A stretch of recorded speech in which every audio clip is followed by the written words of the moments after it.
والسلام على رسول الله وعلى آله وصحبه ومن تلا. So barakallahu feekum everyone for coming. As you guys know, this is a lecture that's about to happen. So before we actually get into the lecture and I allow Ustadh Abdullah to take over, I'm just going to introduce the event and our wonderful speaker today.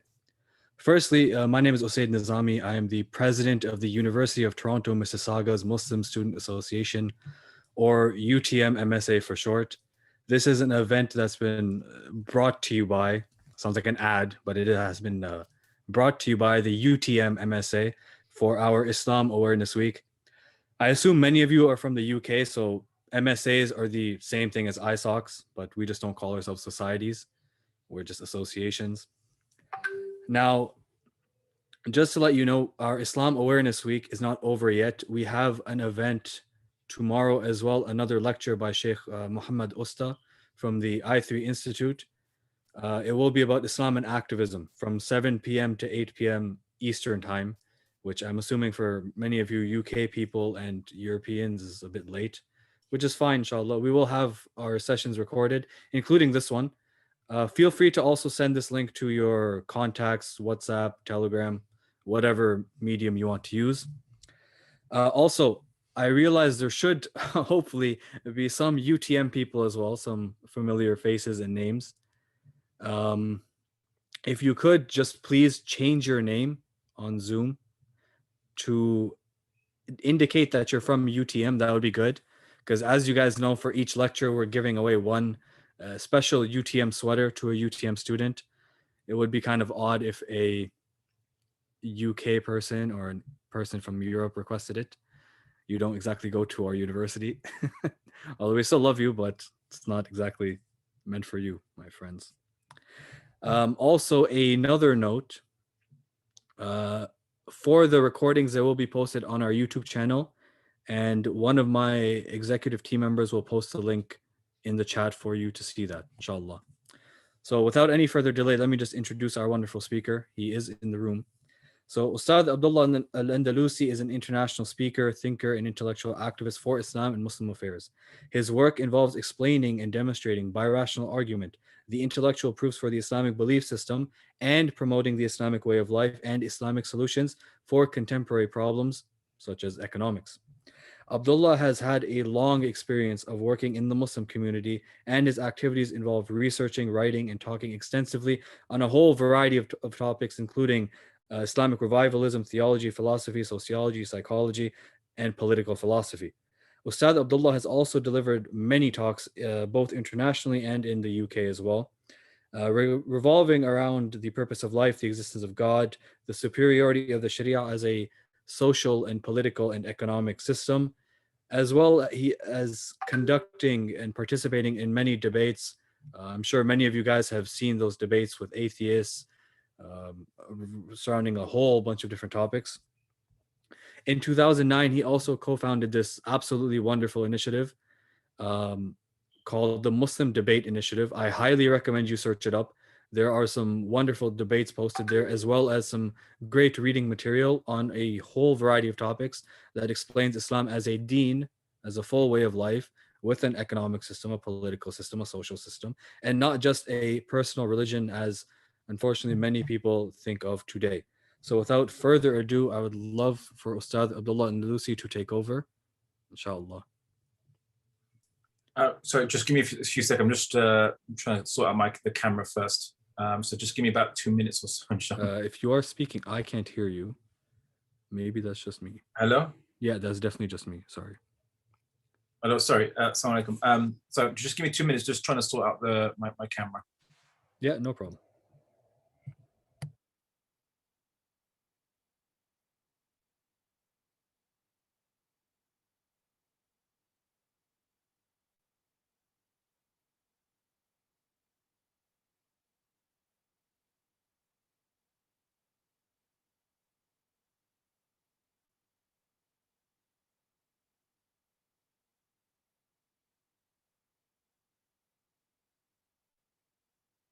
So, barakallahu feekum to the University of Mississauga Muslim Student Association for inviting me to discuss, in a way, very briefly, a kind of Islamic economics. If you were in previous kind of events, I have discussed comparatively Islamic economics versus liberalism's economic system, otherwise known as capitalism, and of course socialism and various interpretations of socialism, more specifically, obviously, Marxist, socialist concepts of economics, so that people can get a general idea. But today, because it would take some time to do that, today I'm going to be focusing specifically on just Islam, but with reference to current problems that we can see in the world today and solutions that Islam could offer to these problems that give a, inshallah, superior, I would say, approach, and in essence radical in the sense that it's quite different from what we see, but not entirely different, not obviously completely different, but certainly different to an extent that we're not used to. And one of those things we're not used to is, of course, need I say it, a system that's not based on interest, which permeates and pervades the kind of system that we see today. And the monetary system is now based and regulated by interest, which is unfortunate because it causes a lot of problems within society. It doesn't, the economic system in the West is so tied into interest banking that there's just no way out of it. But we'll see if it's a good idea or not. Interest banking, can we actually have banking without interest-based system? And would it produce better or inferior results than what we see? So, inshallah, without much further ado, I'll go straight into it. So let me share my screen.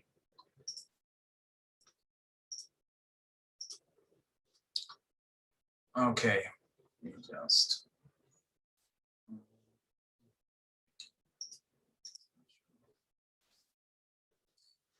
Okay, so rethinking the system. Well, I'm not going to be rethinking Islamic economics, of course, but certainly rethinking what is accepted economic practice in the world today.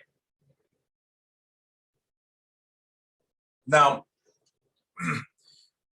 I must state for the record, in case anyone does raise this as a gripe, and I raise it myself, is for centuries, when Muslims looked at economics or iqtisad, they just called it iqtisad. They didn't say iqtisad Islamiyya. They didn't say Islamic economics.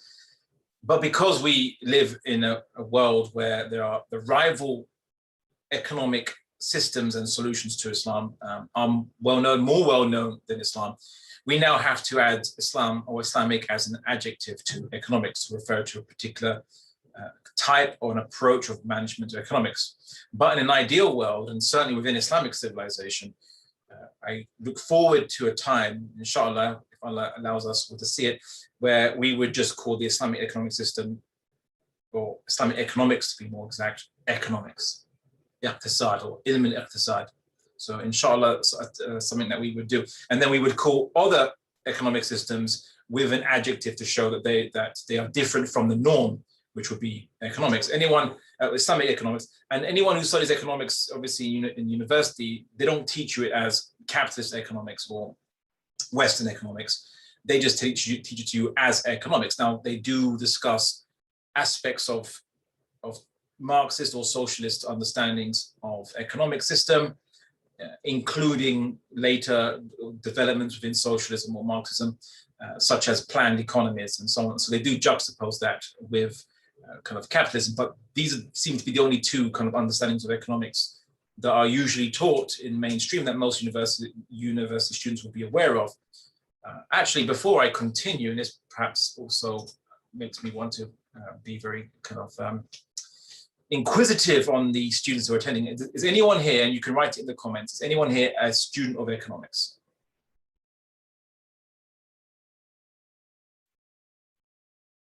We've got 3, 4, 5, 6, 7. Any more? So I studied political science, so I've taken economic classes. I'll allow you in 8.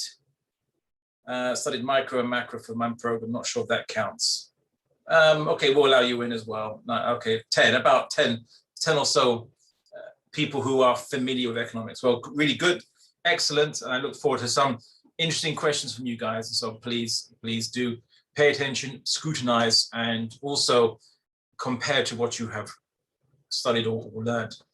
Now, let me just go back to to just sharing this screen. Okay, Bismillah. So just the tedious bit of discussing etymologies and definitions. So what is economics? The word economics comes from the Greek word oikonomia, household management or thrift, referring to kind of being prudent in your expenditures and managing your distribution and things like that within the household. And it derives from oikos, meaning household or dwelling, of course, and nomos, meaning managing. Now, I think one of the very interesting things is that the Greeks kind of understood something with economics that I think modern economists fail to understand. They approach it as, we'll see, as the problem that they approach it, but they forget just how interesting a analogy of household management is to the correct solution for how to deal with economics.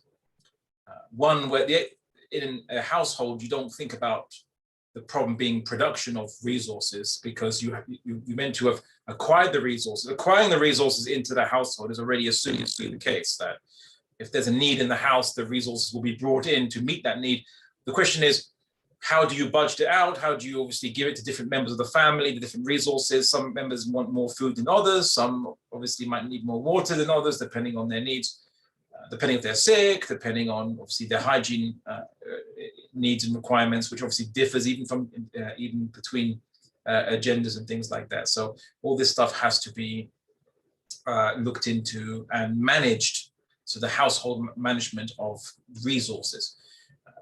The idea is really about how the resources are distributed amongst the people and apportioned out, rather than production. Like, we need to, focus on producing more food or whatever in the house. Well, you don't really do that. You focus on getting resources into the house, and then you talk about apportioning.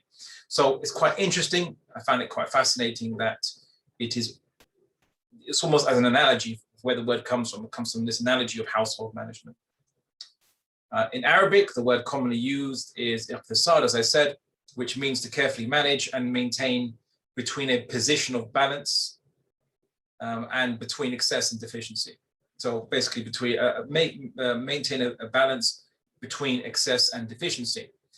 It shares the root word qasada, and which obviously the cognates are maqsad, which also has aim and a goal, which is interesting because you don't want to kind of veer off when you're going to a goal. You don't want to veer off the track and go, either side, falling off the straight path. And also in terms of balancing, it's used as qasida, which is for poetry. So one of the cognates of the word iqtisad, economy, is also poetry, because poetry requires you to balance all the stanzas with certain kind of rhythmic accents or rhythmic meter, where there's a number of, let's just say, between poetry, different stanzas, you have to basically apportion a certain amount of meters per stanza, which will be maybe 5 or 6, let's say, and then you would have to make sure that each meter, so each let's say line of poetry, has the same amount of meters in it.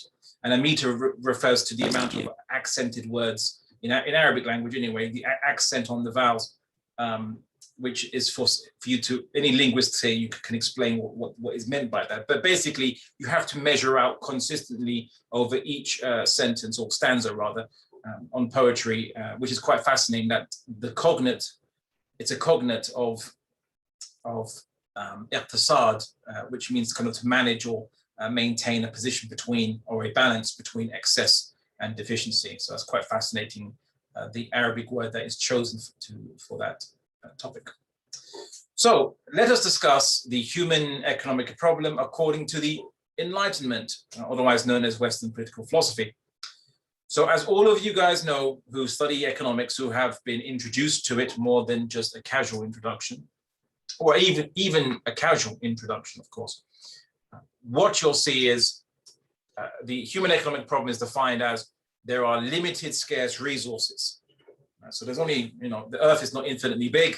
it's finitely big and only has a finite amount of resources. Of course, there are renewable resources, such as obviously foodstuffs that can be produced and grown, but only a finite limit that can ever be grown at any one time. And obviously depending on the resources to hand, the soil quality, irrigation, so on and so forth, as much as you can improve the efficiency and the quantity, it can only ever be a finite amount. So hence term scarce resources.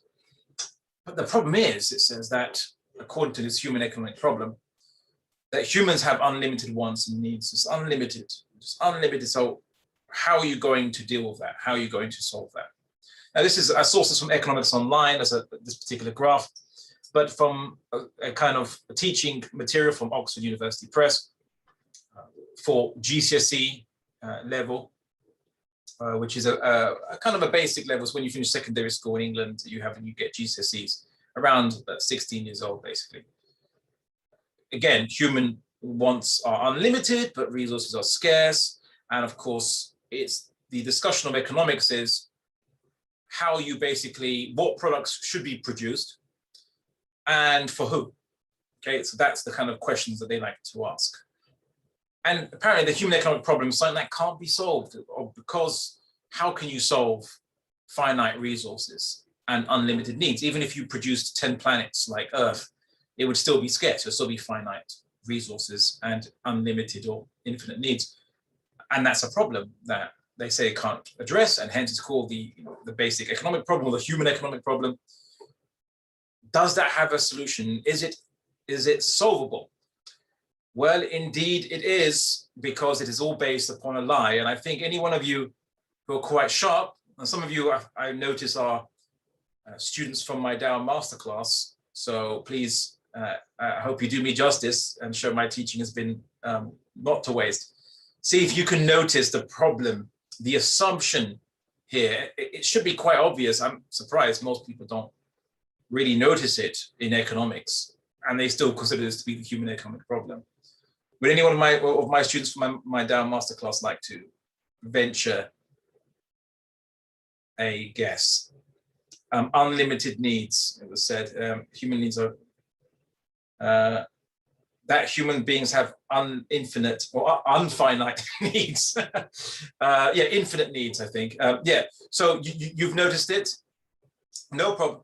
You've noticed it, alhamdulillah. That certainly has heartened me, and my teaching. Of course, I have also good quality students as well, alhamdulillah, mashallah. So yes, that's an assumption, and it's a big fat lie.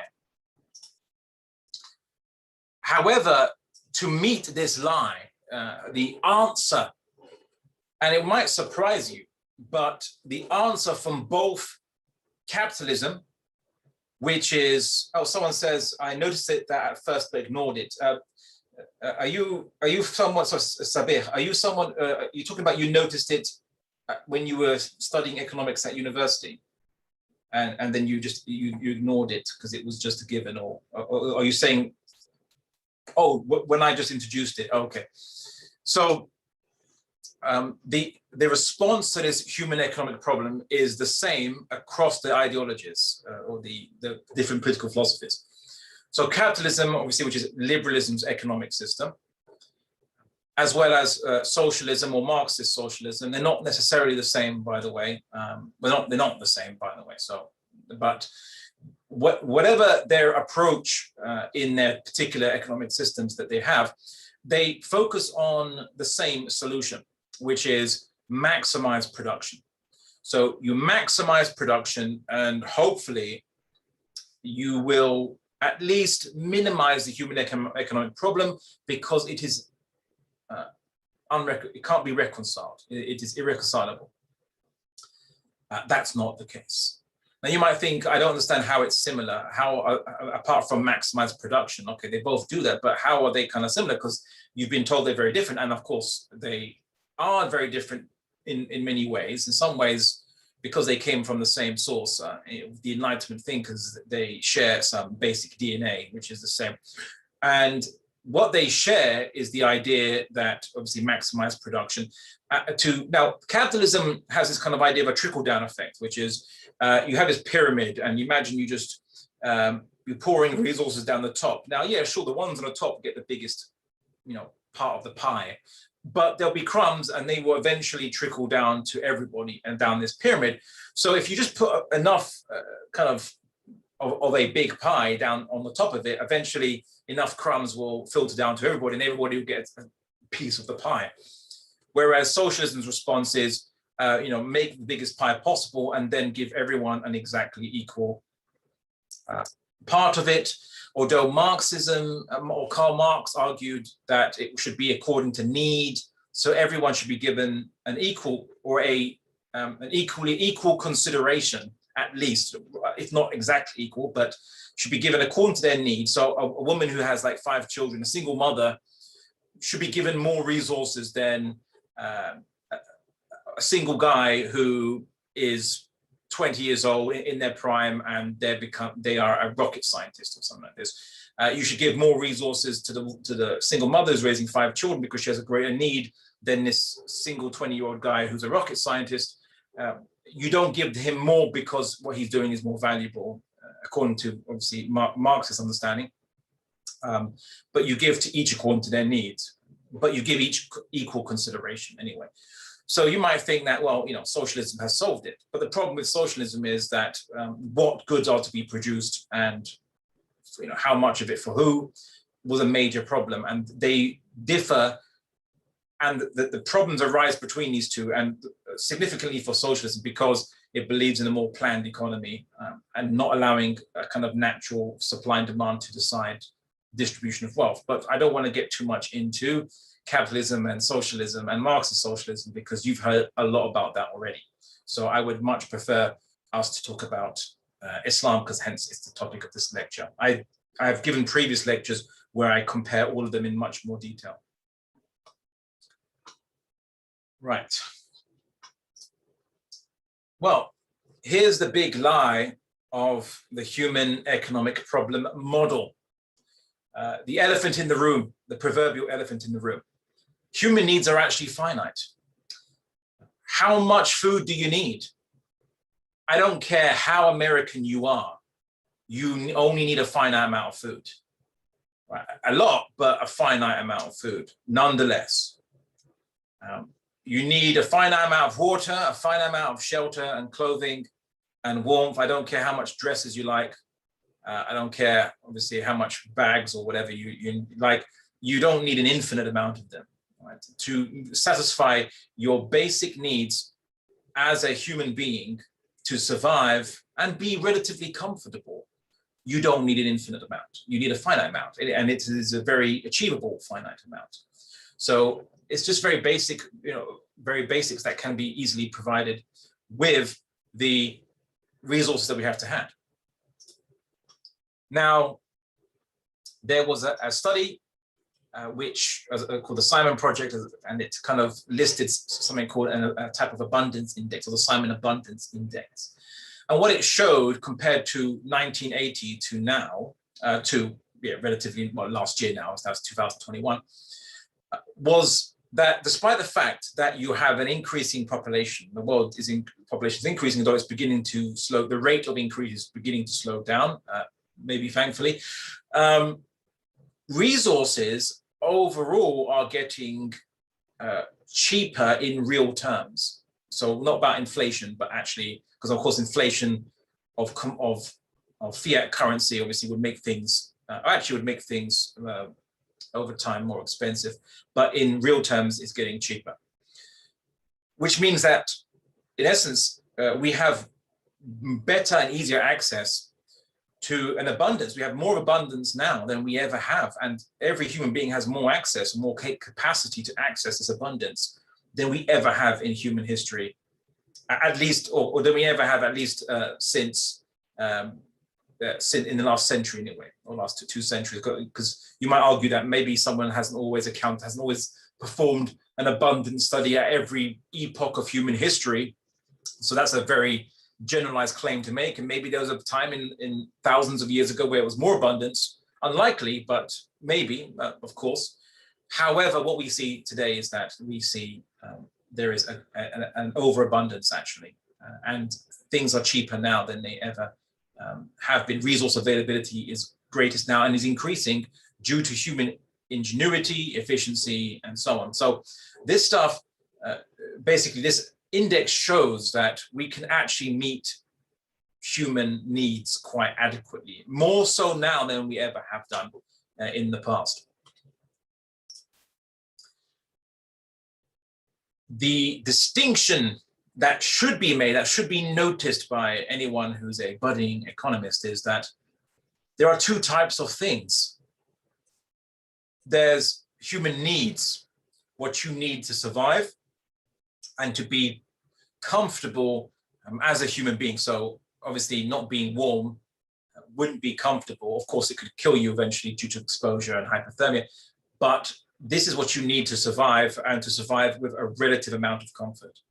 So clothing, food, adequate food, clothing, shelter, not just scant food, clothing, and shelter, but adequate food, clothing, and shelter. It's finite, it's achievable. Luxuries, however, are unlimited, okay? And before anyone asks me, no, I will not tell you where I found those pictures of those bags from. If you, for those of you who are thinking, oh, I might want to buy one of those. This is not an advertisement for commodities.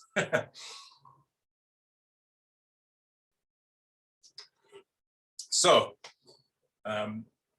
this is luxuries. Luxuries, human desire for luxuries are unlimited. And that's the problem. And you shouldn't confuse luxuries with resources that fulfill needs. So the wants, you could say, the desire for luxuries with the desire for, or the needs rather, the need for actual resources that sustain you. These are two types of thing, you could say. Right now, I know you could say, well, Abdullah, the resources you use to make a car, you can use to make a tractor that will kind of be used for agriculture. Well, of course, but what you desire, the end product, right? So a tractor obviously is not. It could be a luxury in a way, but because it makes production of needs more efficient, it will probably fall in the kind of the former category. Whereas a car itself, a Lamborghini in this particular case, is a luxury for the vast majority of people. And so as kind of ornate shoes or luxury holidays, and of course bags beyond the good old plastic bag you used to go to the shops with. These are luxuries. You don't need them to kind of live a comfortable life as a human being.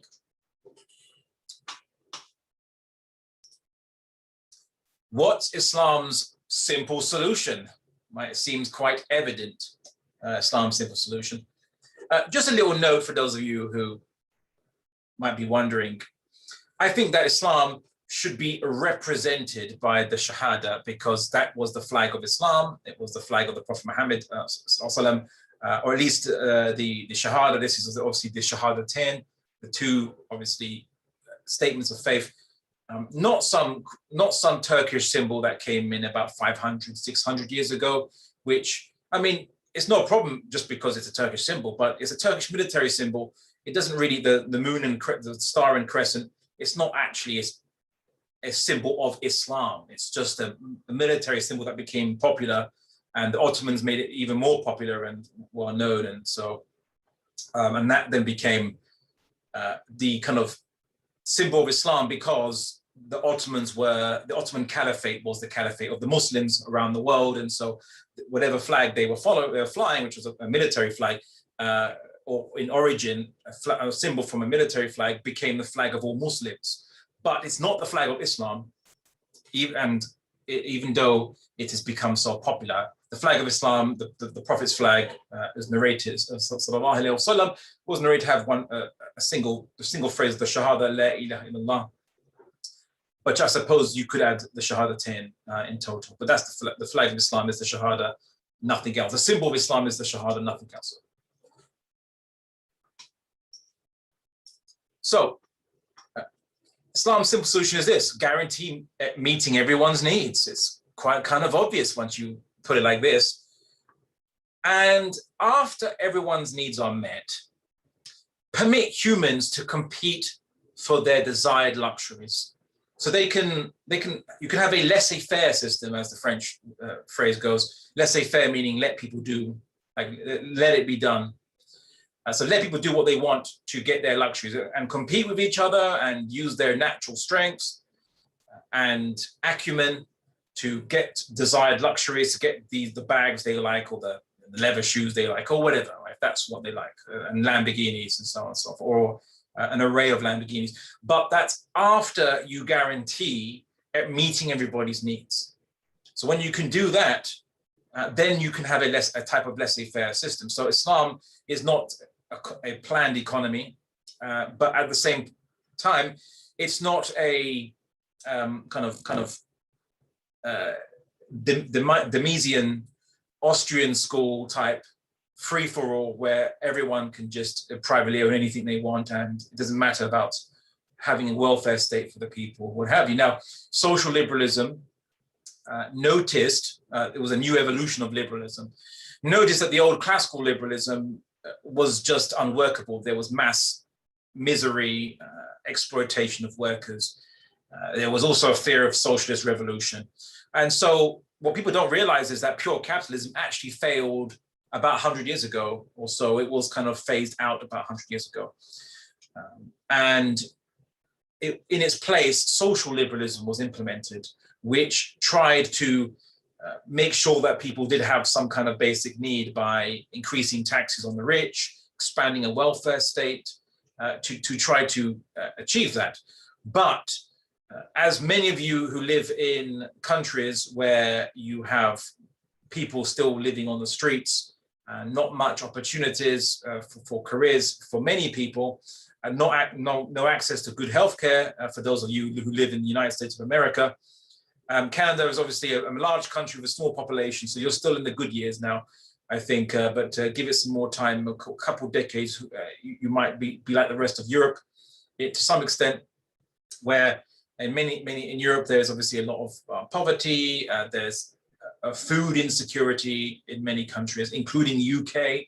There's food insecurity for a good percentage of the population, even into double digits. And that was before the coronavirus, COVID-19 pandemic. You get food insecurity. Would you imagine in a developed Western country that would be the case? And of course, house prices rising worldwide, as someone mentioned as well. That's true. But I'm trying to not compare other systems. I just want to show you Islam's simple solution and then how Islam implements that solution. So this lecture is more Islam focused as opposed to comparisons to the West. Although I will mention at times aspects that we can see from the experiment that is current Western capitalism. So Islam's solution to the human economic problem, Islam's understanding of it is a different type of problem. Humans have finite needs and unlimited desires. So the problem is to ensure everyone's needs are fulfilled. The Islamic economic problem is just making sure people's needs are fulfilled and to make sure everyone's needs are fulfilled. Luxuries doesn't care about. If your want involves a luxury, wanting a luxury, then the Islamic economic system doesn't care about that. It won't hinder it, but it doesn't care about providing it to you. You're not entitled to luxuries, but the system won't prohibit you from luxuries, i.e.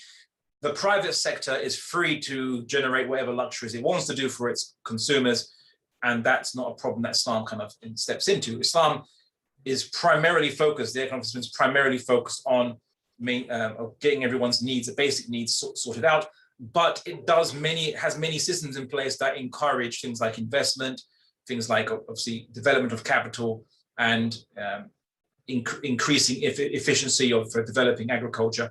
It does all those things, but what Islam perceives the problem is make sure that no one goes hungry, in essence. But it knows that humans will naturally deal with attaining their luxuries, and naturally you don't have to worry about that because humans will tend to take care of that themselves, pursuing their own self-interest to get luxuries. That will be always taken care of by themselves. So then the human economic problem is solved not as how to maximize production, but how to achieve distribution so that it achieves everyone's needs. So distribution, maximizing distribution, but not in the sense that socialists would off the bat say, some socialists would say everyone has equal distribution of wealth is exactly equal for everybody, because that's not solving the problems so much, because the problem is about needs, not let's give everyone the same amount of luxuries too, because humans don't seem to operate very well in that, and it's very hard to manage the system anyway if it requires to be centrally planned, which it would do. However, Islam's kind of problem is, how do we sort out distribution? And isn't that what you do in your house? Right? Going back to the Greek understanding of oikonomia, that's what you do in your house. Resources come in, and sure, you make a shopping list, you get a demand. So your demand is, I need more butter, I need more sugar, I need more salt, whatever. And you don't worry about how to source those things. Generally, it's just, okay, I go to the market and get some, and I will sell my services outside, or I will be a business manager and I'll produce resources, whatever. That is outside the house, right? Producing, working, and doing sort of things involve services you provide externally outside the house to clients outside. But managing the household's resources is one of distribution. Like making sure that if you live with extended family, that your grandparents or your parents get, if they're of old age, they get the medication they need, they get the warmth they need, because they need more warmth than obviously people with younger metabolisms. Obviously, kind of women have more hygiene products that obviously should be paid mind to than the average guy. A lot of that is just because maybe guys don't care so much about the hygiene, which obviously is a problem. For those of you who are unkempt students in dormitories, you know who you are. So you have to plan like, well, people in the house have different needs, so I have to allot the resources appropriate to the needs of the people in the household. And so it's quite interesting, because the word oikonomia already evokes the idea of distribution as the primary activity. That's what management is. When you manage your resources, you're focused on distribution. Anyone who is a manager of a business or a manager of staff, you're managing time. You're basically getting a fixed resource, which is people's time or assets which are available, and how to employ them in the best way, or to deal with contingencies, problems that come up. It's distribution. It's always distribution. So supply and demand would take care of most of the requirements of production. Right? Supply and demand usually takes care of most of what is required for production. So as demand increases, supply will naturally increase to match demand. So in a way, it usually takes care of itself. It's the distribution aspect you have to focus on. Desires for luxuries resolve themselves and should be left to the people to pursue as they wish, with the exception of prohibited luxuries like intoxicants. So obviously Islam doesn't allow you to pursue some luxury cocaine or methamphetamine, but likewise these are banned in the West. But of course, what is not banned in the West is alcohol for drinking, which obviously isn't banned in the West, but is the most lethalist drug of all the drugs, of all the intoxicants that exist. And it kills far more people than any other drugs that are prohibited.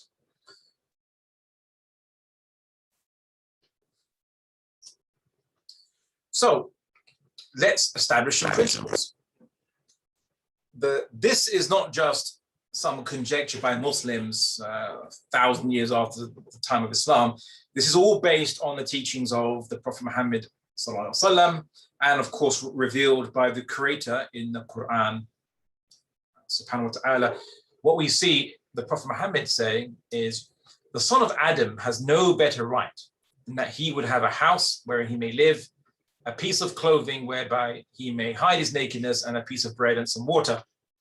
And of course, in case any of you might raise the issue, why is it not called the person of Adam, or the person's descendant from Adam?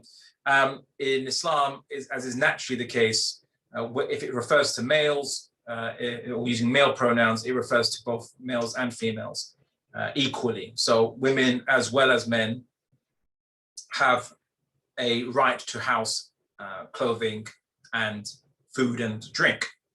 But also something else, which is the collective ownership of things of public benefit and utility, such as the Prophet Muhammad saying Muslims are partners in three things: in water, pastures, and fire. Fire meaning energy. But back then it wasn't electricity, of course. It wasn't nuclear power. It was fire produced by burning coal, burning wood, and of course making coal from wood. There was also oil. They could burn oil in lamps as well. But there's in a variation of the hadith, Ibn Abbas adds, and its price is haram. So basically, the selling of water and the selling of pastures. So basically, land, arable land, and of course, the basic needs for fire, for energy, is forbidden.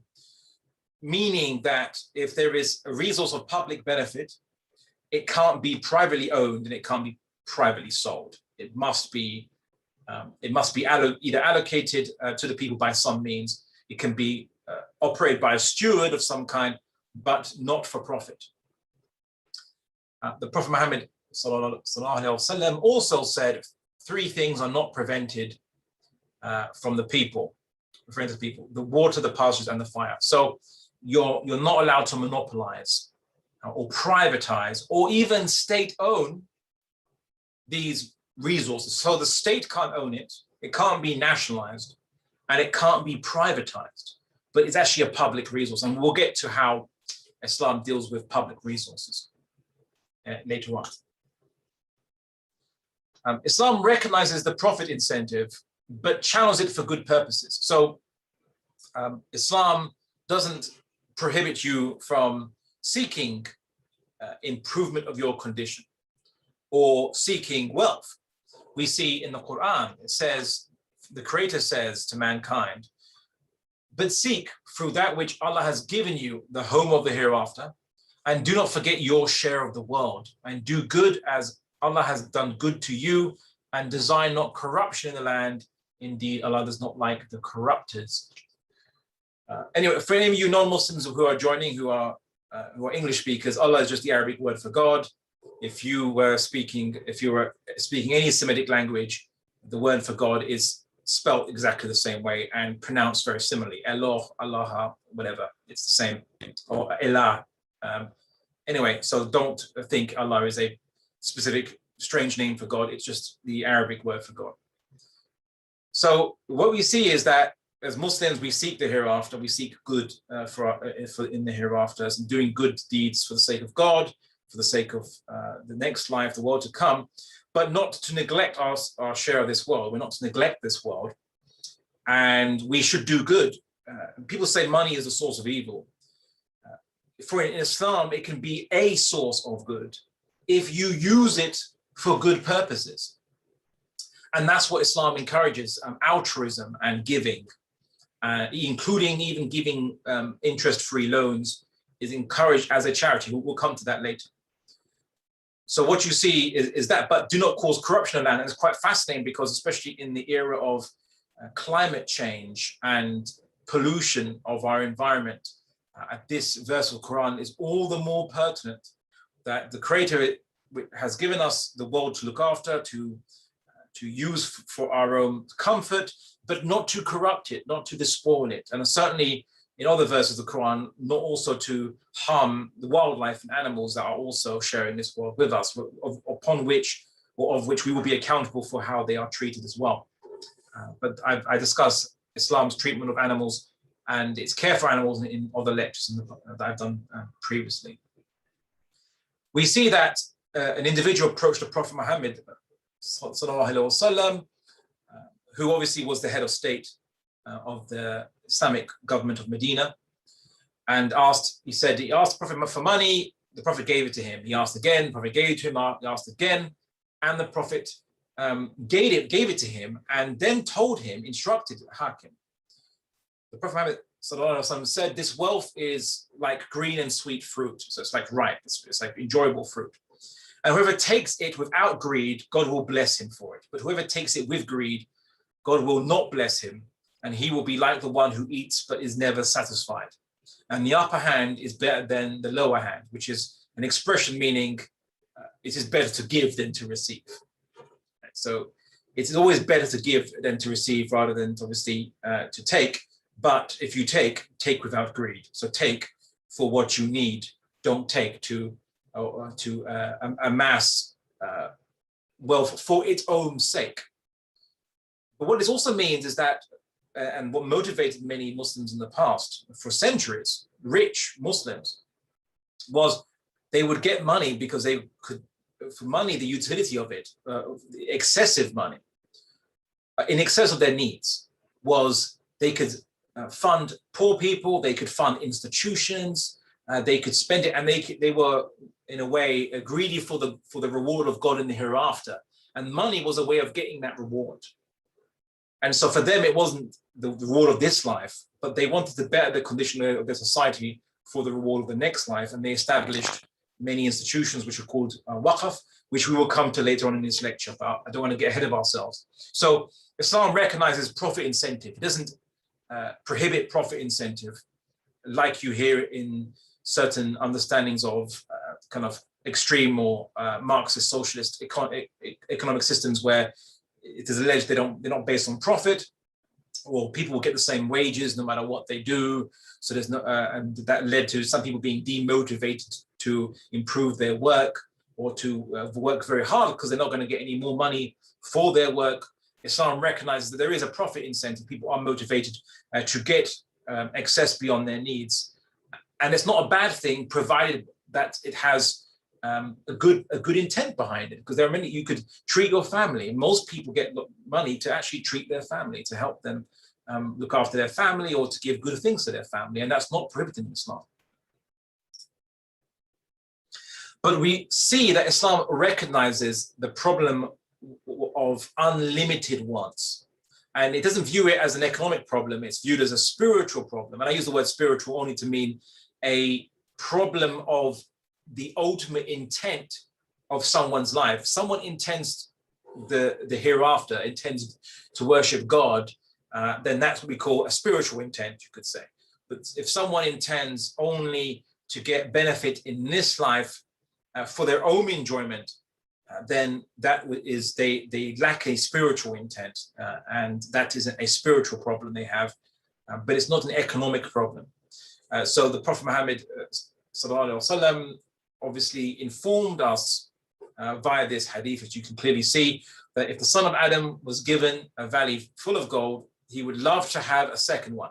And if he was given a second one, he would love to have a third, for nothing fills the belly of Adam's son except dust, which is an expression to mean that they would go on wanting and craving until they die. They become dust in a way. They die, then they stop craving.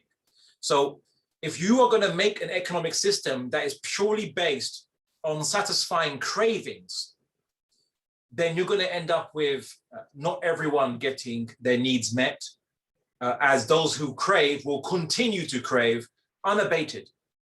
Most people operate in economic system with an understanding of the rules of the economic system. They think, how can I get the maximum profit out of this system, this game, within the rules of the game? And so they'll aim to maximum satisfaction. So if you design a system that doesn't really give any upper limits or controls or channels to the acquisition of wealth, even people who are relatively well-intentioned, as in not callously intentioned, or they hate poor people, whatever, but even just people who are, let's say, a rich person who is an average person but happens to be rich, they're not going to approach business not to make a profit. They're going to make as much profit as they possibly can, allowable in the rules of the system. So if you cater a system to the unlimited acquisition of wealth without paying attention to making sure that everyone's needs, basic needs, are met, then you're going to get the situation whereby it will be a runaway economy, whereby the richest will be uncontrollably rich to the point that we don't have enough money to spend on the poor people, and then the politicians are left with the only excuse to blame immigrants. The immigrants are taking your jobs. Oh, the immigrants come here and they don't do any work, which is interesting. It's called Heisenberg's Immigrant. It was a really funny meme I saw. Heisenberg's Immigrant. For those of you who study quantum mechanics, Heisenberg's Immigrant. He or she are both lazy and non-working and taking your jobs at the same time.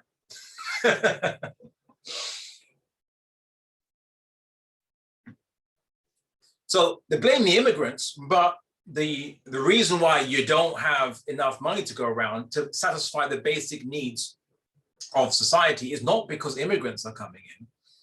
It's because of the rampant concentration of wealth, to the point that it takes away the ability of the state to even provide basic adequate needs and means for the people. So you might say, well, look, we have a welfare system. Yeah, but the money doesn't come from nowhere, does it? Right? And if the state can't generate enough money because of the economic system and the rules it is operating within, then people are going to be given substandard welfare. So they might not starve. You don't want to hear people starve to death in the West anymore, anyhow, at least for the most part. Not to death anyway, although some old people have reported, this isn't in the UK, I can't speak for Canada specifically, but in the UK, many old people have this very horrific and tragic choice every winter between, it's called heating or eating. Either you spend the money on the heating or you spend the money on the eating, but you don't have enough money for both, basically, which is very sad, actually. And is, I think, replicated across the board in many countries around the world, if not not just in some Western countries. So Islam doesn't design or cater the economic system around the unremitting and unstinting acquisition of wealth, and then hopefully trickle down. The trickle down effect is a blind faith. It is an item of faith. It's not an item of fact. The hope that enough resources will trickle down to everybody, and that the more production you increase, it will eventually get to everyone. But that doesn't, well, it's not always the case, because as the rich get richer, they have more money to buy more resources and buy more capital to make the resources in the first place, and to control it. And so hence they only get more, richer and richer. Anyway. Now, Islam encourages mankind to seek and develop natural resources. The Quran says, it is He who created for you all that exists on earth. Also, that this is a kind of a verse talking about after you do your congregational prayer. So after you finished your prayers, for example, which we do 5 times a day, then disperse in the land and seek of Allah's bounty and remember Allah much that you may be successful. So it is basically that we are meant to disperse in the land and seek God's bounty. We're not meant to just stay at home and pray, to pray the poverty away. It's not going to happen, is it? You have to basically go out and seek the resources that God has put on earth for us and develop those resources, including investing into ships. And it says the sea and the ships which exist are at our disposal. So that obviously God willed and intended that we would have the means to sail the seas to seek the bounty of God. So this is encouraging international trade. But always we are to remember, but not to corrupt the land. We're not there to pollute. We shouldn't be there to disrupt the environment, but we should have a sustainable relationship with nature while we seek the bounty on earth. So that's very important, especially in light of what's happening in the world today. Due to the products of capitalism, both literally and figuratively. So the Islam has the basic economic principles of Islam is ownership, disposal of ownership, and the distribution of wealth among the people. So very 3 basic principles which Islam looks into. So and each one, some of it shares with other economic systems, other aspects is quite unique to Islam, its particular angle. So The understanding of ownership in Islam is that all property belongs to God, much like your bodies and ourselves. We all belong to God, as well as every animate and inanimate object in this universe. Everything belongs to God. In essence, everything that you have, or everything that is the property of God, we can only lease it from God.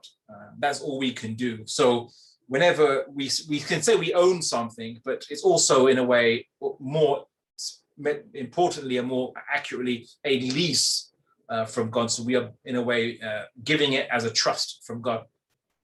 And the creator of the universe is telling us in the Quran to give to poor people, to give those in need, and then give them and give to family.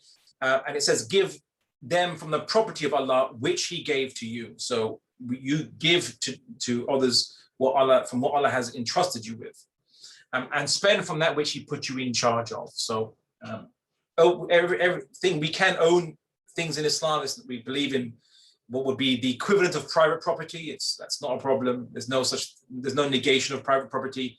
Of course, Marxists would also say that, well, we don't reject private property. We just say that you can own small, like personal possessions, but like, other things, maybe not so much. That's a misconception about Marxist economic system, but basically Islam allows private ownership, or what you would call private ownership, but it's always as a trust, not to abuse even these things that are in our possession. And then the disposal of ownership in Islam. Now, I think really just to explain, this comes to the issue of acquisition of wealth. So in Islam, you can acquire wealth by working, mixing your activity with things that occur naturally from the ground, and then it kind of way becomes yours. So if you can pick up a rock, if you say I own it, then you can, in a way, you can own the rock if it's just one rock. But Islam doesn't allow uncontrolled ownership of the world's resources, and it depends on the nature of the resource what you're allowed to own. So, similar to obviously John Locke and Adam Smith's understanding of where ownership comes from, if you acquire something from nature by your activity, you can own it. But where it differs from John Locke and Adam Smith is that Islam doesn't allow anything you encounter in nature to be owned. But the general process of which ownership is transferred from nature to yourself is the same in principle. But not any commodity can be, or any resource can be owned in nature. And we'll come to what things can't be owned in nature and what things can be owned from nature. But then once things have been acquired by us humans, what do we do then? Do we just hold on to it? Well, I suppose you can if you want to, for the most part, but we usually trade with each other. And trade, of course, must be by mutual consent, which is obviously established in the Quran and is quite obvious from many economic systems.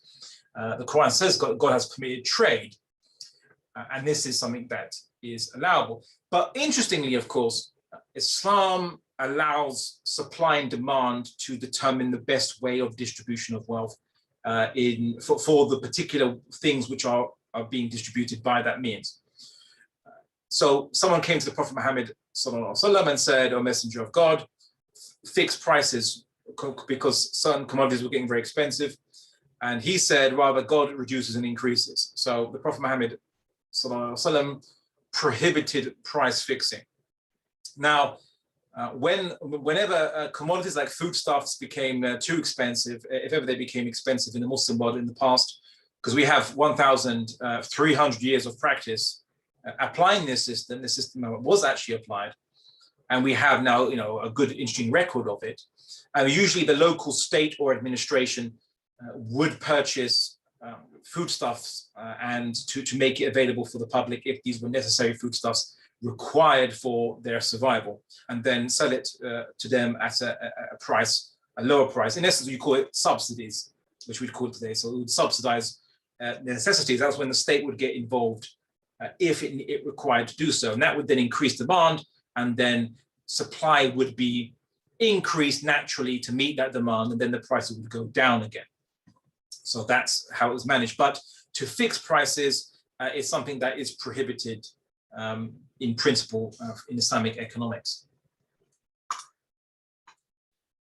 Now, disposal of ownership, apart from trading, there's also investment. And Islam has many ways to encourage investment. So if you're sitting on some money, what to do with it? Well, you can trade it. You can obviously give it away. We'll discuss the motivations for giving away money and who to in later on. But one of the primary things is you can invest it. So you can invest it to get more money in return from an enterprise that you're developing something, you're improving upon the property that exists currently. You're processing resources and produce goods or services, what have you. You're creating capital. Islam encourages this. So the Prophet Muhammad sallallahu alaihi wasallam said, whoever fenced a dead land, it becomes his. So if there is a piece of land that's not being utilized, then it becomes, and that someone comes and basically utilizes this land by farming it, then it becomes theirs. The Prophet Muhammad sallallahu alaihi wasallam also said, whoever has land, let him plant upon it or grant it to his brother. So basically, either use the land you have to produce good things with it, or give it to someone who will. You just can't hoard it. You can't be one of those landowners that just hoards loads of land. And in many parts of the Muslim world today, there are obscenely wealthy landowners who have lots of unused land, and they're just sitting on it, and just like it's theirs. And they say, they of course claim it's theirs, they believe it to be theirs. Whereas in Islam, if it's not being used, not being turned to use within 3 years, it is automatically removed from that person and given to someone who will use that land.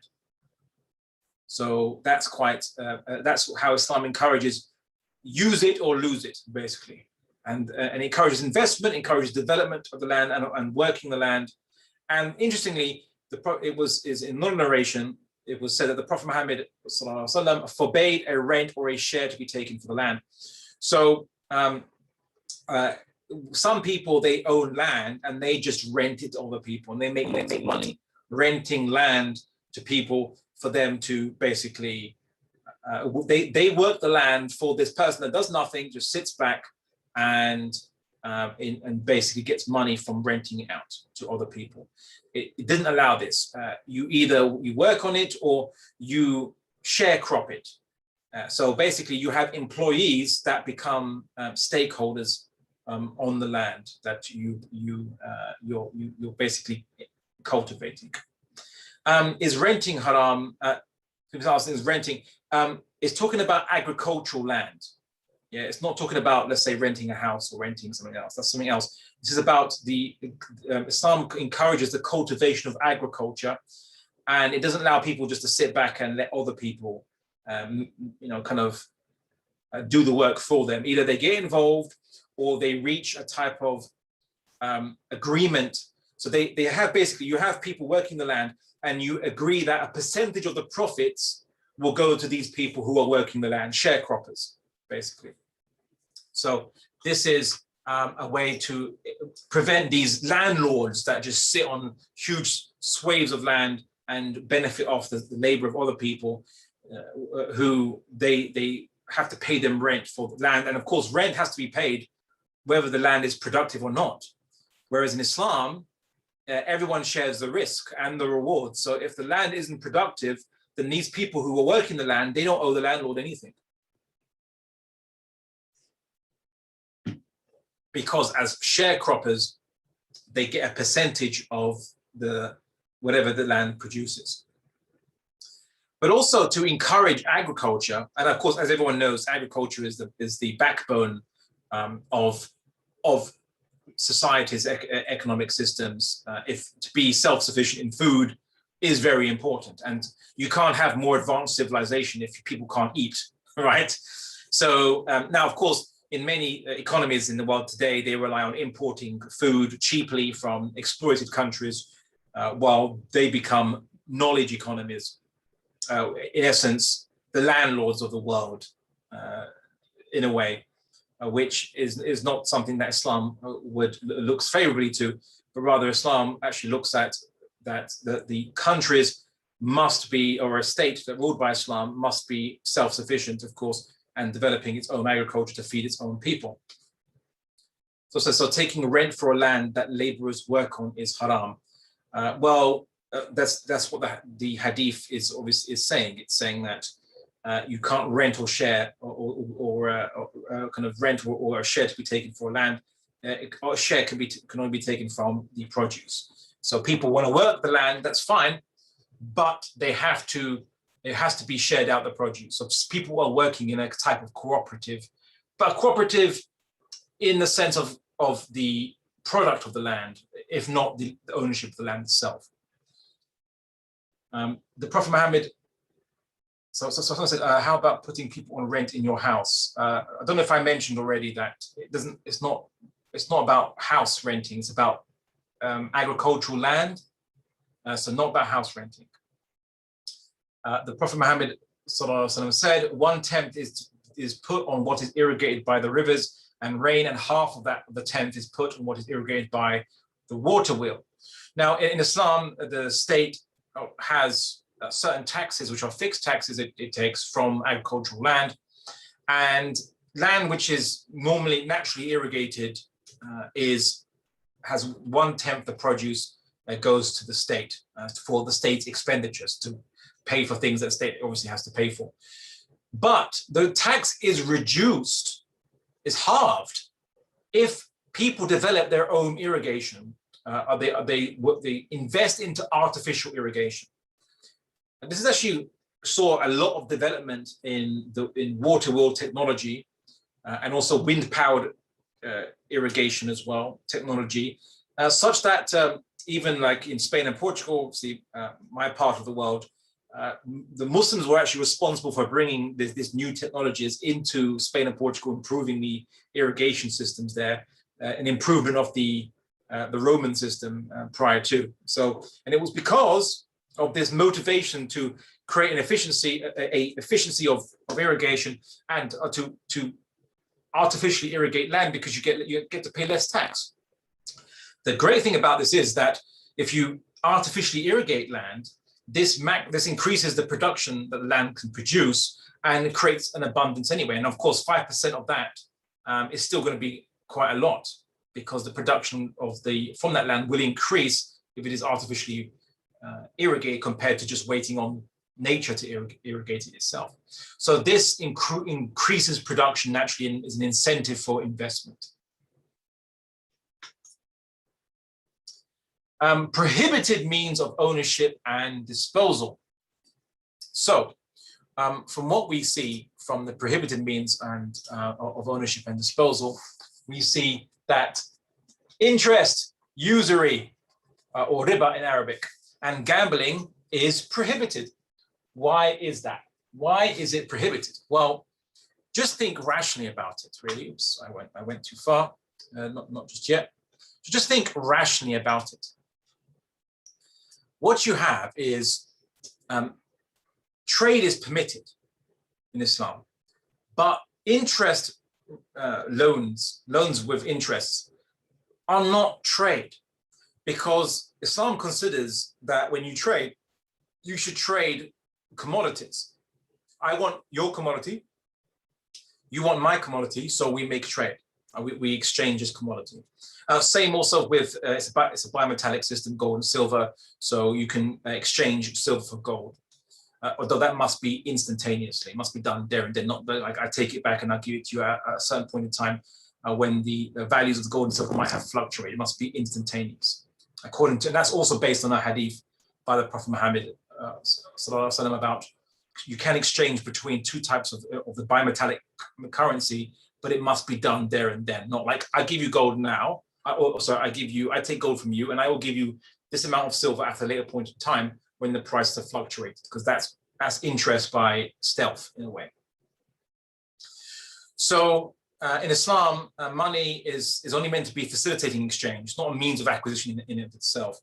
And so interest banking is not actually trade, right? It's basically, I have a commodity and I will give you this commodity and you give me back the same commodity plus extra. That's not trade, okay?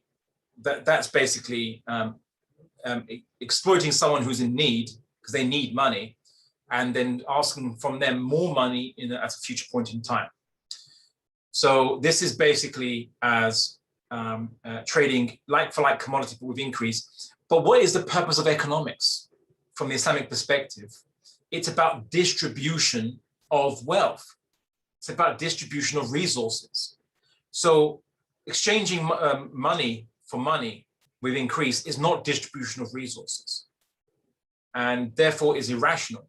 And not only is Islam against it, of course, but also famously, some Greek philosophers were also against it as well. Aristotle was against riba, or usury, as it was called, and usury was prohibited in the Bible. It is prohibited in the Bible, but Christians got around it. Certain Christians got around it by being a little bit loose with a bunch of contracts. They'll say, well, I'll lend you money, and if you don't pay me back in time, isn't it fair that you pay a penalty fee? And they say, okay, that sounds fair. Okay, great. That's one contract there. Oh, and by the way, I can set the deadline for you paying me back anytime I want, right? You say, well, yeah, that makes sense too. Okay, so then the deadline for paying me back is the very moment I lend you the money. And if you pay me back at a later point in time, you have to pay a fee for late payment fee. Let's call it interesa, right? And that's where, that's how they got around usury. Yeah, that's how they got around it. So, oh, it's not usury. No, it's just a late fee for not instant repayment. And unfortunately, many kind of secular liberal influenced Muslims, or should we just say Muslims who are secular liberals from Muslim backgrounds, to be more precise, will and do try to twist the Islamic prohibition of riba and say that it doesn't, that if you can use this workaround, you can get around it. In the exact same argument that the Christians used to get around the Old Testament prohibition of usury. As the Prophet Muhammad sallallahu alaihi wasallam warned us about, that there will be people from his ummah, from his community, that will do the same things that people in other communities have done from the peoples of the book, the Christians. So if someone from the people of the book did a particular act, someone from a Muslim will do the exact same thing. And lo and behold, we're having the same discussion today. People are trying to get around the prohibition. Someone says, are late fees prohibited? It's about the end result. You can't exchange like-for-like commodities. It's as simple as that. With increase. That's the definition of riba. It's the end result it looks at. The end result is we exchange the same commodity, but I give you extra as part of the contract. That's prohibited, basically.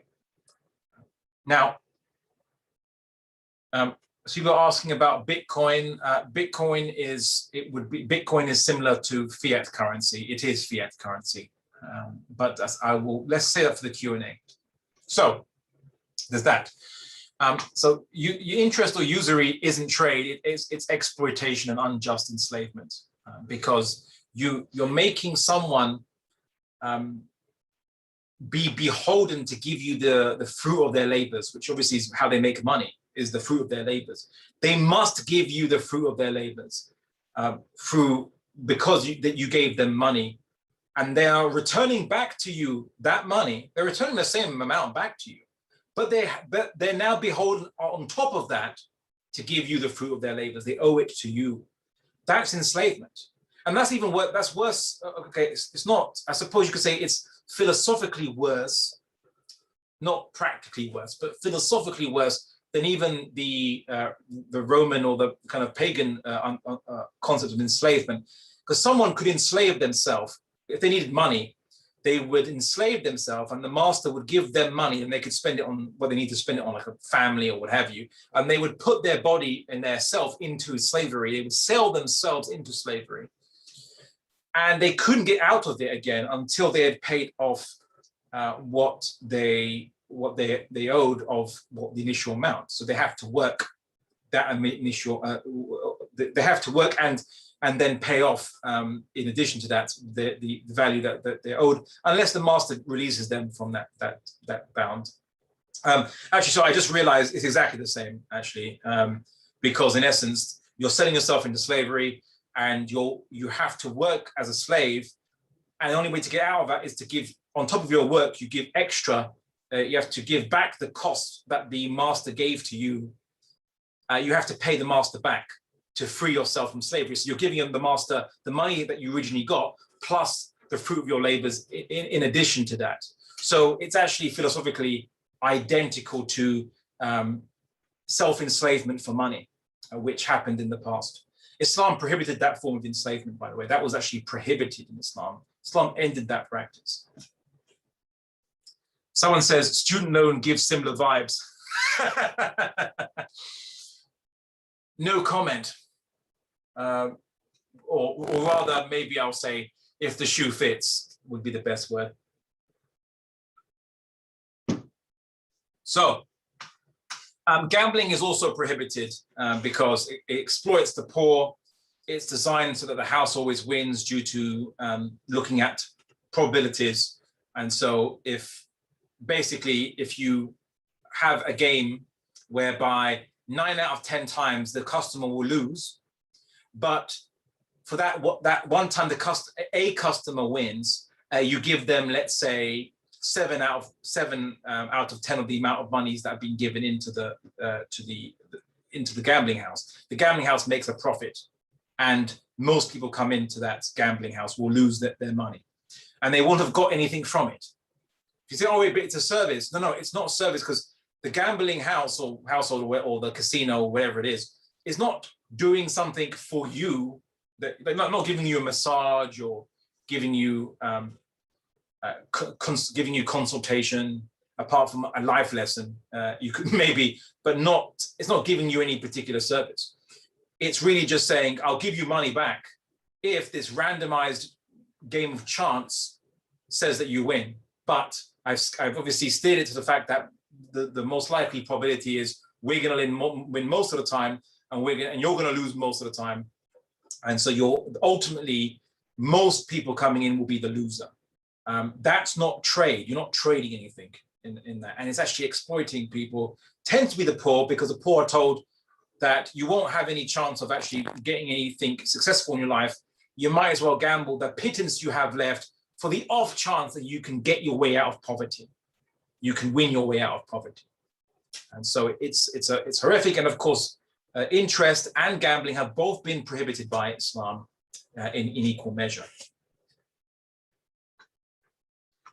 Okay, so everyone's discussing Bitcoin. Let's discuss that in the Q&A session. These are great Q&A questions.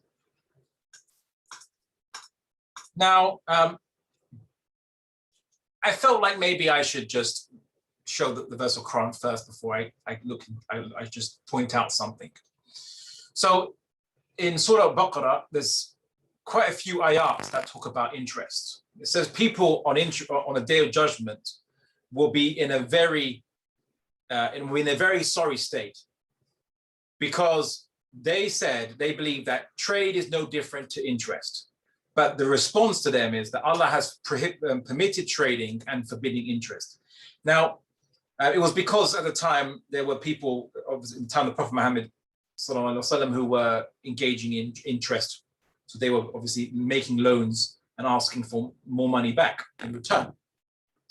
And they responded, but it's just like a trade, it's just trading. And it was quite fascinating, because the verse of the Quran, if you were to read it in English, seems very simple. It just says, they say trade is no different than interest, but Allah has permitted trading and forbidden interest. And it seems such like, okay, well, how is that a witty response? But it's amazingly subtle, because the very fact that you could have a separate word for trade and a separate word for interest means that you can distinguish them. You already know that they are two different things. They're not the same thing. And so the very fact that you can now specify that God permitted trade, but he prohibited interest, means that you can trade without interest, and that interest and trading are not the same thing. So it's quite interesting. And as the Quran continues, it says, let those who persist will be residents of the fire, meaning they'll be punished in the hereafter. Khaliduna fiha, they'll dwell therein forever. And Allah has made interest fruitless and charity fruitful. So lend money or give money for no expectation of return or increase, but don't give interest. That's not fruitful for you in the hereafter. And Allah does not like any ungrateful evildoer. Indeed, those who believe, do good, establish prayer, and they pay the alms tax or the wealth tax. We'll come to that in a second. And they will receive their reward from their Lord, and they won't have any fear upon them. So it's referring to their judgment. They won't fear upon them if they do they do good.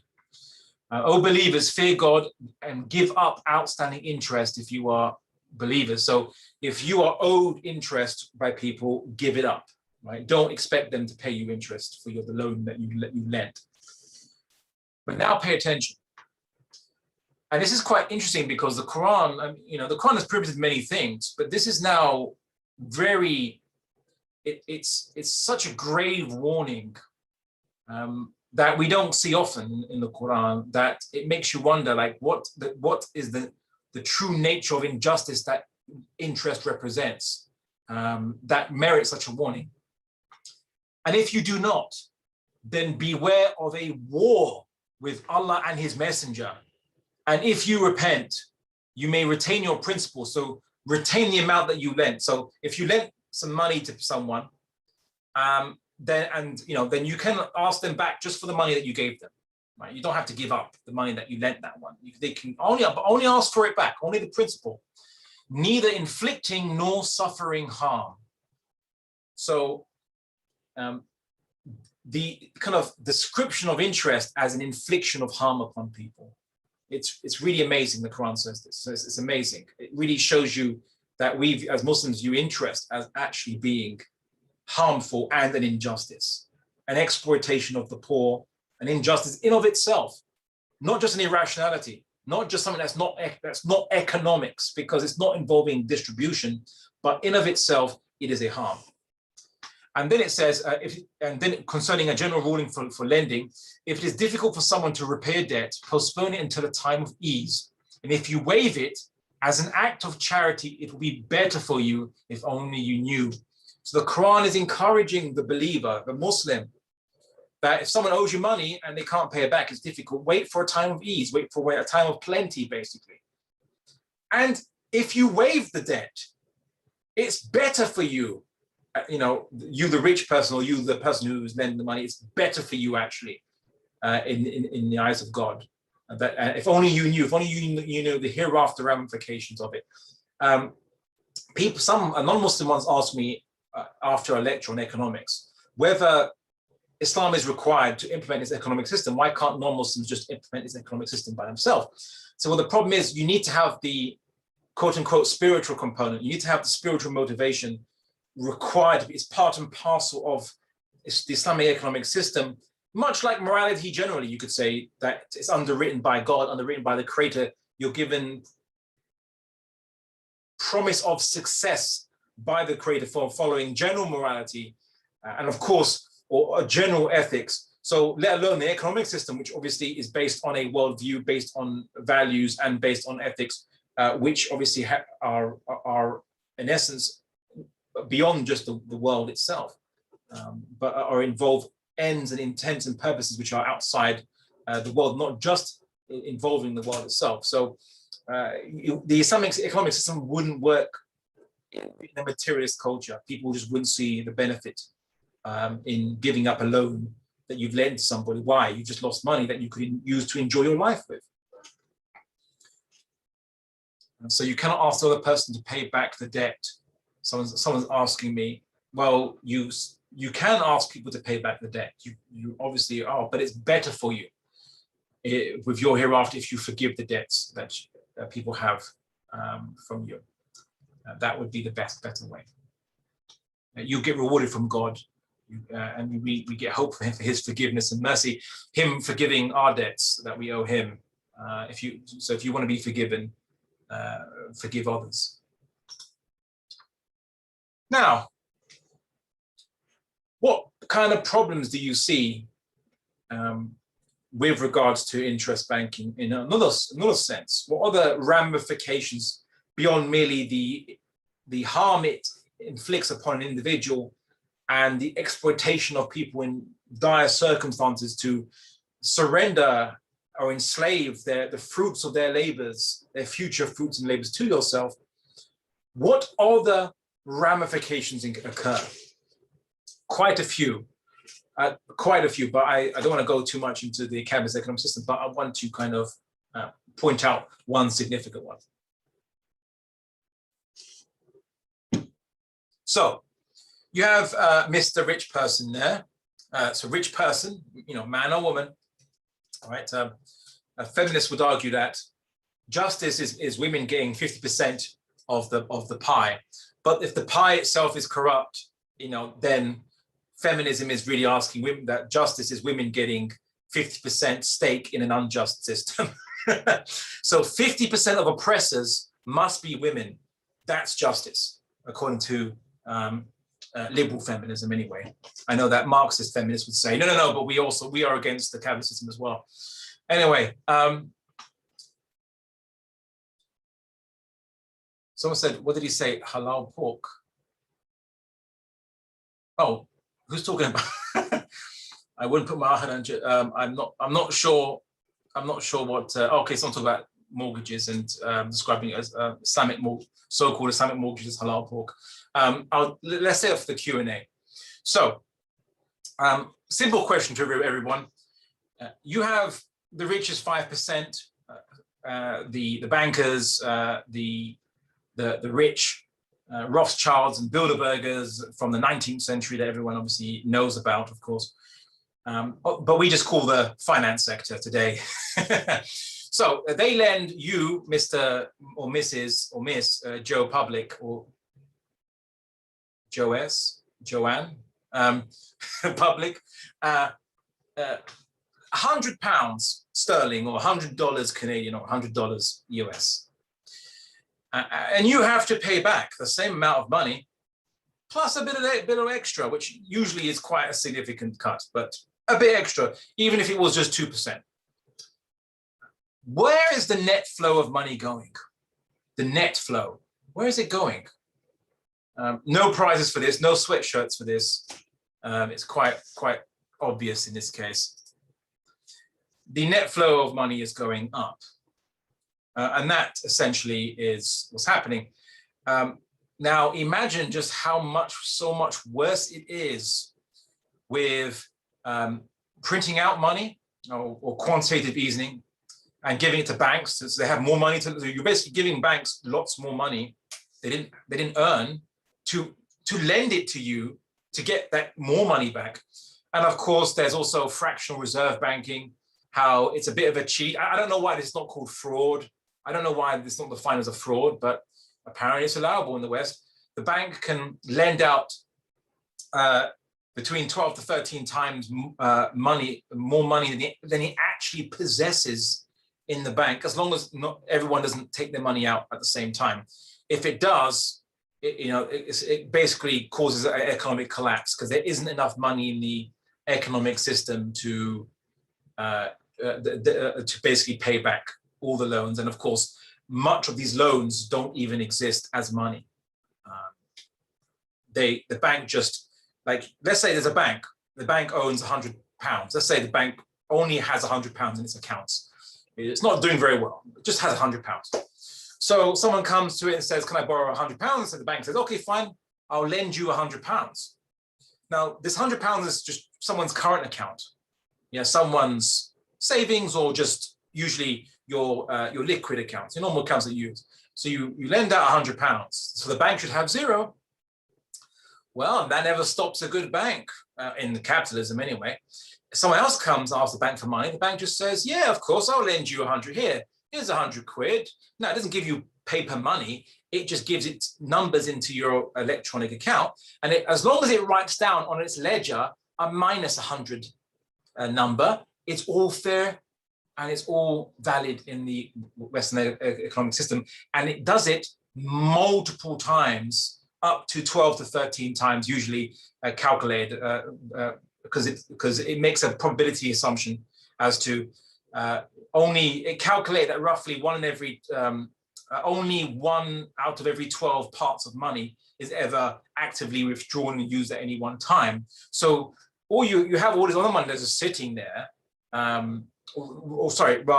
you have money sitting there, you can use it, but it is calculated that if you plan it very well, you can take the same amount of money and lend it out 12 times, and people will only rarely come to withdraw their money.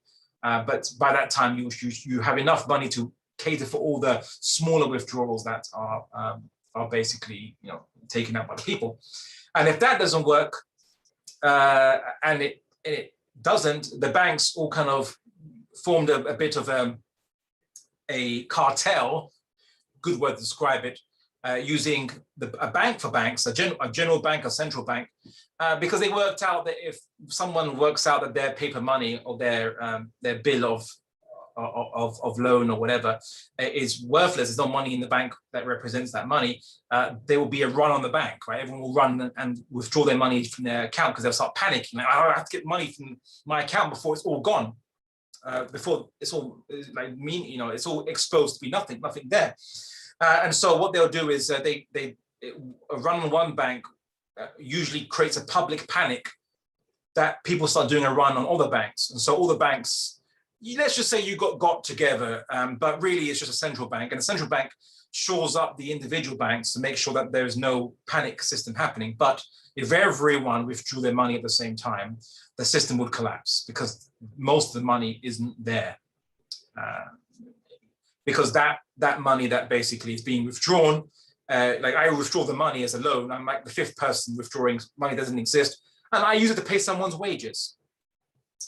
And I put in their bank account, and that relies on that money not being taken out, not being withdrawn en masse. So if people's wages will disappear, people's savings will disappear, because most of the money in the system actually doesn't exist. And people think that what the banks would really love, their utopias, everyone pays back their debt.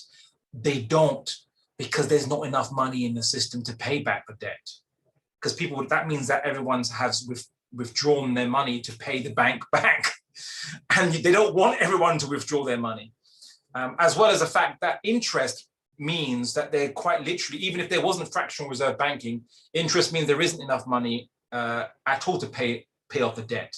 That's the point. There's just a ever increasing amount of debt, which is as the bank likes it, because the bank then will always be serviced debt by you. You will always be giving your fruits of your labor for free, in essence, from the Islamic perspective, to ultimately the bank. Even if you personally don't owe any debts, your company does, your business does, people that you're supporting to do, eventually you'll be giving your free labor at some way, by shape or means, to them. And that's just normal economic practices in the system. Nothing surprising to anyone who's done basic economics, GCSE economics. So what I'm telling you here isn't a big mystery to the average economic student. I should hope, if you've been paying attention in your classes. Anyway, guess what? Islam just says, it bans it, just bans it outright. Now, because I mentioned this verse of Quran, that you can understand that Allah and His Messenger, and it's like Allah and His Messenger have, take notice of war from Allah and His Messenger to those who deal in it, who lend out money and expect interest, and of course those who permit it by the law systems and things like that. It's quite serious, isn't it? Now, if anyone wants to wonder, well, Abdullah, what about the Muslim world? Is the Muslim world, is it interest-free? Does it not have interest banking? What about those states by so-called our rulers, which implement banking systems and finance systems? Like what system are they doing? Well, I thought I might, for those of you who don't know, and for those of you who, some of you think like countries like Saudi Arabia are quite Islamic because they put the Shahada on their flag. Maybe some home truths. You can go to their website if you'd like to see this. I actually got this from Saudi government website, and they have it in English as well. So it's part of their law system. So this is by royal decree. They've made it permissible and allowable, and because that's what royal decree is, it is istihlal, right? To make something halal in Islam, making something halal is to make it permissible. Muslims have actually sometimes secularized this understanding when they think, oh, but making it allowable by law is not the same as saying that Allah, the creator of the universe, makes it halal. To which respond, there's no difference. You can't say it is permitted because it is not permitted, right? If the creator of the universe says it's not permitted, there's no space in reality for it to be permitted, by quite literally. So, Saudi Arabia, Article 78 of one of its laws, and you can find it yourself, they have something called a variable term cost finance contracts. And they say a description of the formula that determines the rate shall be included in a way that enables the consumer to understand the term cost and distribution of cost over the repayment period.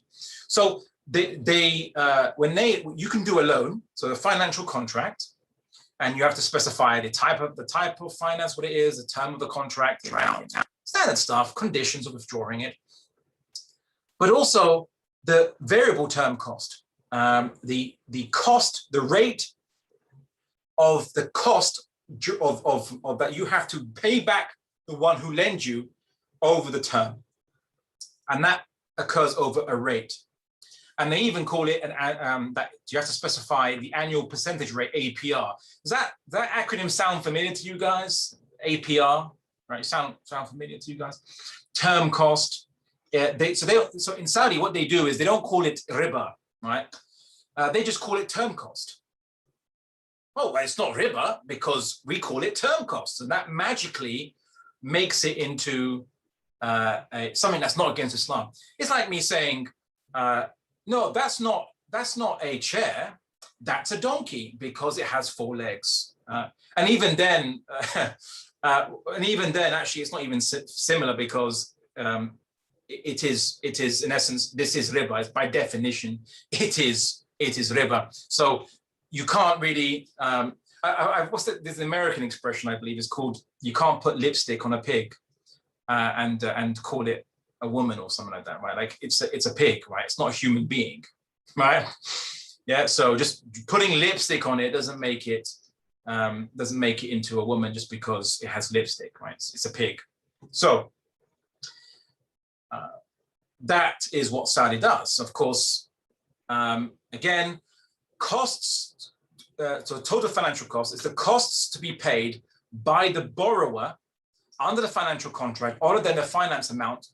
So here it goes. It's defining what the total financial cost is for those of you, and it says of any contract, of any financial contract, the total financial cost is the cost to be paid by the borrower under a finance contract, other than the finance amount. So other than the principal, what extra the person has to pay back. Such costs include term costs. Of course, charges and things. I mean, you could say that this is also interest by other means as well, but just term cost. But hey, if we call it term cost, it magically stops being riba. But riba is defined as trading like for like commodity, but with increase. That's the definition of it. There's no getting around that this is a problem, and this is clearly a riba. Yes, it is only a difference in name. And okay,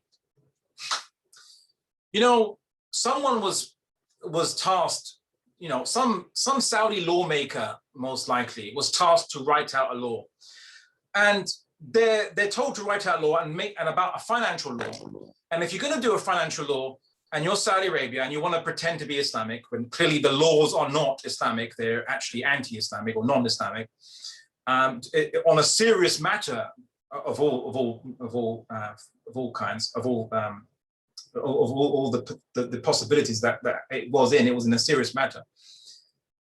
And you have one job as a Saudi lawmaker or someone who's drafting the writing, to not expose the fact that it's interest banking, right? You want to not expose that fact. You've got one job, right? Allow interest banking, allow the rule of the creed, the istihlal of it, but not make it obvious it's interest, okay? You have one job. And they failed that job resoundingly. They even call it interest. You had one job and you failed it. Whoever it was, whichever guy it was that did this, one job, and even then you couldn't do that. Even when you're not following Islam, you're even incompetent in kufr, as in non-Islamic laws, you're still incompetent. So, yeah. A person who persists in defaulting the payment of his loan shall be subject to a fine not exceeding double the interest agreed of the payment. So, okay, like, yeah, you should get some professionals in, perhaps, if you're gonna go into kufr, you know, and if you're gonna pay the price for that, then at least do it professionally, yeah. And by kufr I mean going into non-Islamic rules and laws and things like that. And if it wasn't even more obvious to the average Joe, of course, is that of course, interest rates are used to manage inflation in fiat currency systems. And generally, the central bank lends money to other banks with a certain rate. And it has many different names, but one of them is called the repo rate. And this is the Saudi central bank here, so you can see it on their website. So you can go there yourself and check out the repo rate yourself here in percentages terms. So you can check it out. It's so obvious, but if you don't call it, as long as you don't use the word riba, you know, then maybe everyone's none the wiser. Even though everyone in the entire planet refers to Saudi Arabia central bank's interest rates, they call it interest rates. Everyone does so, of course. But hey, as long as you yourself, as Muslims, don't call it that, then that's all. Then it's not. Then it wouldn't be haram, right? Well, it is still. Now, this is the very fact that the law system actually makes it permissible is quite literally in Islam what we'd call istihlal, which is to make something halal that is haram, to make something allowable that is haram. And it would be kufr if we don't give benefit of doubt that Muslims today are in a state of ignorance and we don't know any better. But what it does mean is that the laws are not Islamic, and thereby the authority of that government it loses authority in Islam. And the reason why in many Muslim countries the government authority is usually quite oppressive is because they're oppressive because they don't have any other authority except fear, because they don't have Islamic authority. And this is an example. So Saudi Arabia, of course, does not have Islamic authority and therefore are not legitimate rulers from Islamic political philosophy, which I can discuss and have discussed in previous lectures using the classical Islamic scholars' discussions on this. But for most of Muslim history, it was not countenanced the possibility that a Muslim leader could ever rule by other than what the Quran and Sunnah implemented. Muslim rulers could be sinful, as in they could do bad deeds themselves and not abide by Islam like any Muslim commit those bad deeds. That does not make them someone that's outside the fold of Islam, according from classical understanding, unless you're the Khawarij. But the general understanding was that a ruler can be sinful, and it's not the best, but they're still your ruler. They're still a legitimate ruler in Islam, or caliph rather. But if they're not implementing the rules of Islam, then they've lost the very purpose that they were set there and put in place in the first place, which is you only have rulers in Islam only to implement Islamic law. Of course, anyone knows the history of Saudi Arabia knows that they weren't implemented or appointed by Muslims. They were appointed by and obviously encouraged and funded by the British government after the World War I, but that's a different discussion. These articles, for someone who wants to know, these are from Saudi. So these are some Saudi legal statutes on finance. So you can find it there. If you look at you can basically Control F this if you want, and you'll find it online. On Saudi government website itself, including this one. Right. Now, unsurprisingly, what we see in the West is concentration of wealth. And it gets worse and worse and worse. It was speculated that it was, well, not speculated, but due to a lot of calculations, it was deduced that about 1% of the world's population control 50% of the world's wealth, and the kind of the lower half, the lower 50% control, the bottom 50% control roughly around about 5% of the world's wealth. But now that's apparently widened even further.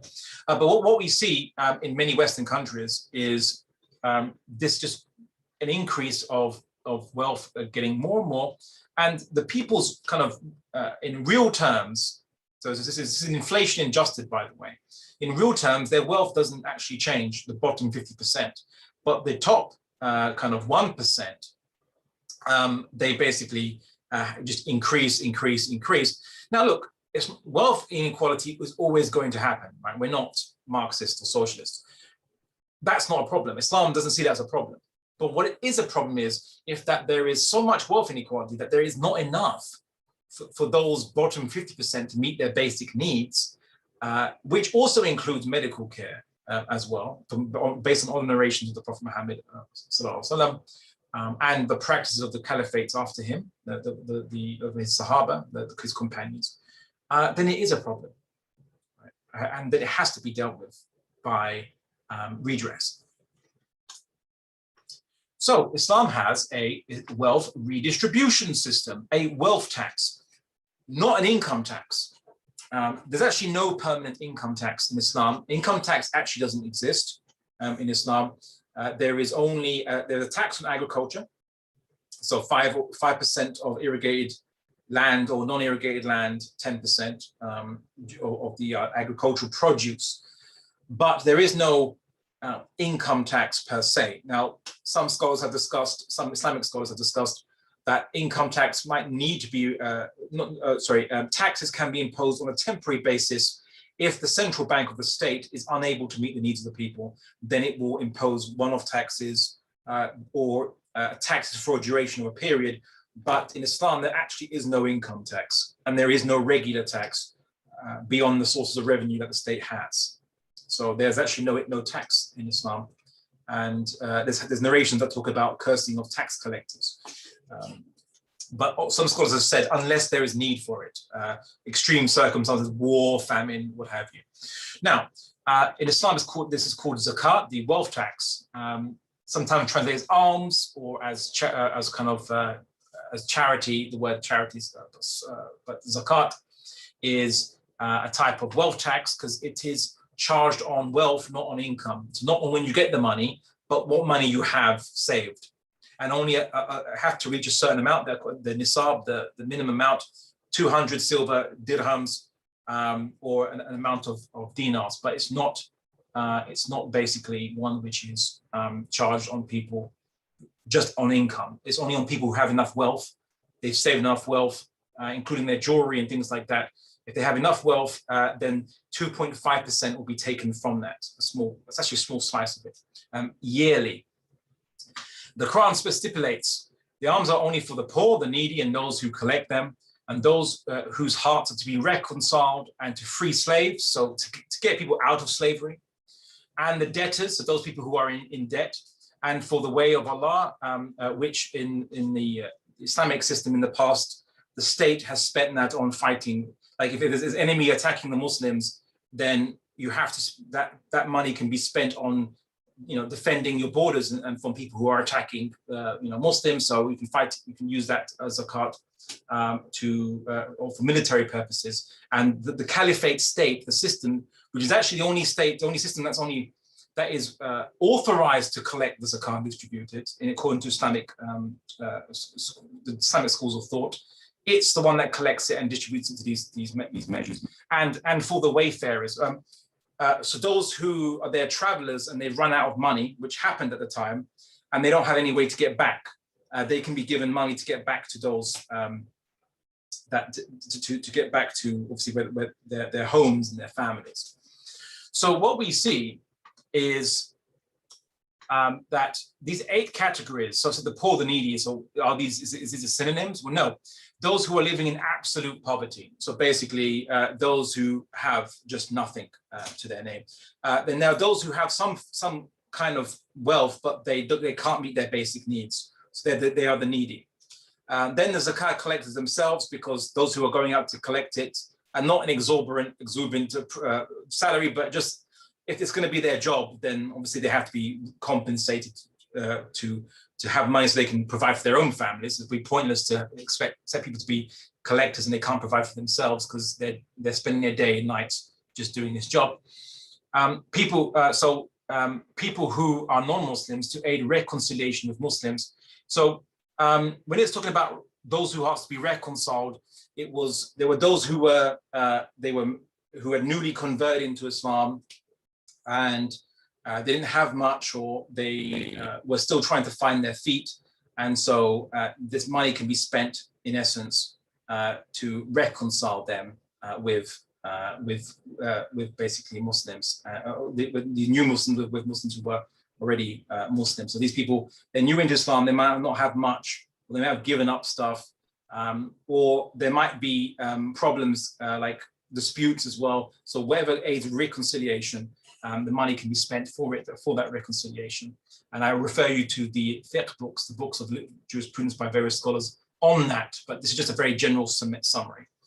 To free people from slavery or bondage, so freeing slaves basically. And for those of you who don't know, when the British Empire, who were the first to abolish slavery in Europe, in the modern world, they didn't abolish slavery just by releasing slaves and that's it. They paid every slave owner the cost of their slaves. So they paid everyone. That's how they abolished it. And it became such a state debt that we've only recently just finished paying it off. And that's like, almost 200 years ago. It's not 160, so almost 100 years ago, basically. So they freed slaves by buying all the slaves out of slavery. That's how they abolished it. And in Islam, that's what zakah is used to pay for, freeing slaves out of slavery. And of course, so those who are in the way of God, so basically soldiers who are on the front lines defending the borders, and of course travelers in need. Right? That's the 8 categories. And what was fascinating was there were the 2008 recession, and Iceland decided to do something that other people didn't do. Well, with that recession, many of the banks were bailed out by the government. So basically, the government creates money, taxpayer money, or puts taxpayer money, gives it to banks in order for banks to be able to continue to lend money to people and get interest payment off that money. Right? So your tax dollars and pounds went to bail out banks in order for banks to continue to lend you money with interest. Right? That's how the governments try to rectify the collapsing banks. Iceland did something different. Iceland just said, forget about the banks, bail out the people. So bail out the people's debt. And they recovered from the recession faster than anybody else. Now, Iceland is still under the capitalist system, still has many problems, but that was a successful use of money. And zakat is actually is bailing out the people, not bailing out the banks, but it's bailing out those who are debtors, right? Those who basically, they have debts and they can't, so basically those who collect it and the debtors, so those who are in debt. And that is basically, which in a way, so those who've incurred overwhelming debts, and they can't really satisfy them. It's releasing them from bondage, releasing them from slavery, debt slavery. Even though it's not really slavery if it's a non-interest debt, but still freeing people. Zakat is about freeing people. And guess what? We see something quite interesting with this. But before I go into that, I want to recite another verse of the Quran. As for the gains granted by Allah to his messenger from the people of the land, so basically the Prophet Muhammad Sallallahu is a state leader. He's the Imam of the Muslims, the leader of the Muslims. So the income, the revenues that are coming in from people, from the people who can pay, who are paying this, they are for God and the messenger, his close relatives, orphans, and the poor, and the travelers, so that wealth may not merely circulate among your rich. People have often described that this is the foundation principle of the Islamic system: distribution, preventing the concentration of wealth and circulation amongst only the rich, but actually allowing people to other people to use that wealth for their benefit and for the benefit of wider society. So this is the foundational principle, that wealth may not circulate among your rich. So the Prophet Muhammad is acting as the leader of the people, and as the leader of the people, of course, he is now distributing the wealth to orphans, to poor and needy, and of course he's distributing it to those of his relatives that need that he's supporting. So he's just immediate family, and this is where we get the basis for a stipend for the caliph. The caliph, the leader of the Muslims, they're given a stipend to do their job, which is usually calculated as the average wage. Unlike in the West, the leader gets a large amount of money, but in the Muslim world, in Islamic political philosophy, of course, based on the Quran and Sunnah, the caliph is only given a wage enough to survive and feed their family, so that they can do their job as being the leader. They don't have to worry about trading, and this was also kind of established on Abu Bakr anhum, who was the first caliph of Islam. The caliph means successor, so successor to the Prophet Muhammad ends being the leader of the Muslims. That he was the caliph, but he went out trading in the market. He was found in the market doing trading, and it's like, what were you doing here? You should be like, managing the affairs of the Muslims. And Abu Bakr's like, well, I have to. How do I feed my family? Because I was trading before you gave me the job, in essence, and now I'm doing the job. I don't have much time to feed my family, so I have to go out and do the job I was doing beforehand to feed my family. And it's like, well, but we need you to, as your main job, to be the caliph of the Muslims, and so look, we'll give you a stipend sufficient to feed you and your family, so that you can focus on doing the job at hand. So this is the basis for it. So the principle of the Islamic economic system is the circulation of wealth among the people, not just the rich. Here's some fascinating facts. The Islamic wealth redistribution system is needed for the globe. It's needed for the globe.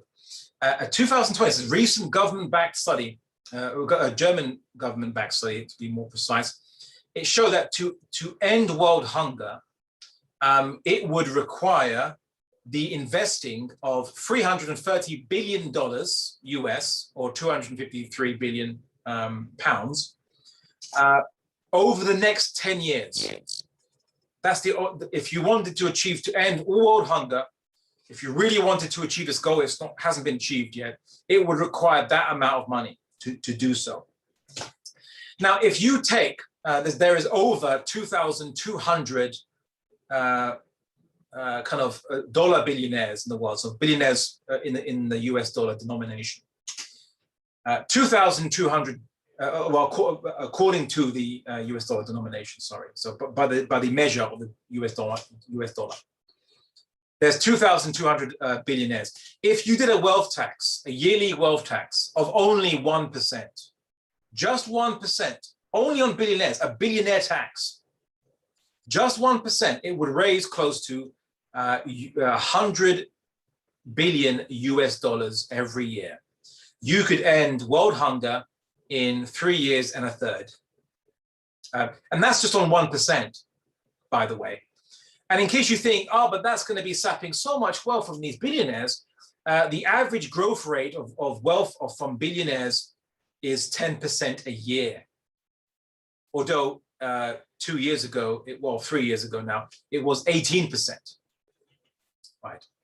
So it is basically a wealth tax would deliver this, and this is on tax of their liquid assets and things which they are able to sell off to make money in a short amount of time, which they generally do. You could make 1% wealth tax is sufficient. They have enough liquidity to cover that with no problem to themselves. And I wanted to kind of stress, because I see in the questions people talking about stock markets. What is, stock markets are trading contracts of shares in partnership agreements. And it's, now I don't want to discuss too much Western economic system, but Islam wouldn't consider contracts to be a commodity you can trade. You can trade commodities. You can form partnerships with shared dividends, but you can't trade contracts of shares because you're basically trading contracts and making contracts into commodities, which isn't distribution of wealth. Islam prevents hoarding of now. Islam has some methods to guarantee the prevention of concentration of wealth. So you have wealth redistribution, wealth tax. That's only one measure that it uses. Another measure that it uses is prevention of hoarding. So an antitrust law, as you could say, that was implemented under social liberalism, that you're not allowed to hoard gold and silver. So a believing Muslim is encouraged not to hoard gold and silver, but they are meant to spend it, either invest it, donate it, lend it with no interest, but they can't just sit on it doing nothing. Of course, there's motivation for them not to sit on it doing nothing, of course, because if 1 year passes on your wealth, 1 year passes on it, then you have to pay 2.5%. So if you've given your wealth, obviously charity is tax deductible, wealth tax deductible too. Giving it is wealth tax deductible as well. And if you invest it, that you have to invest it in resources, into goods, not goods, but capital, not invest it into jewelry, because that counts as wealth that can be taxed under wealth tax. But you invest it into machines that have to make stuff, then you can save yourself from being deducted that from the tax. So then it's tax deductible. But you can't just sit on the wealth. And of course, if you sit on the wealth, it's going to be eaten away every year, 2.5%. Sometimes the general antitrust laws are okay. It depends on the formulation of the trust law. Islam prevents monopolies of foodstuffs and basic utilities. The Prophet Muhammad said, "No one monopolizes except the wrongdoer." And it was also reported that he forbade that foodstuffs can be monopolized, which is kind of obvious, but antitrust laws, if you could say, 1400 years ago.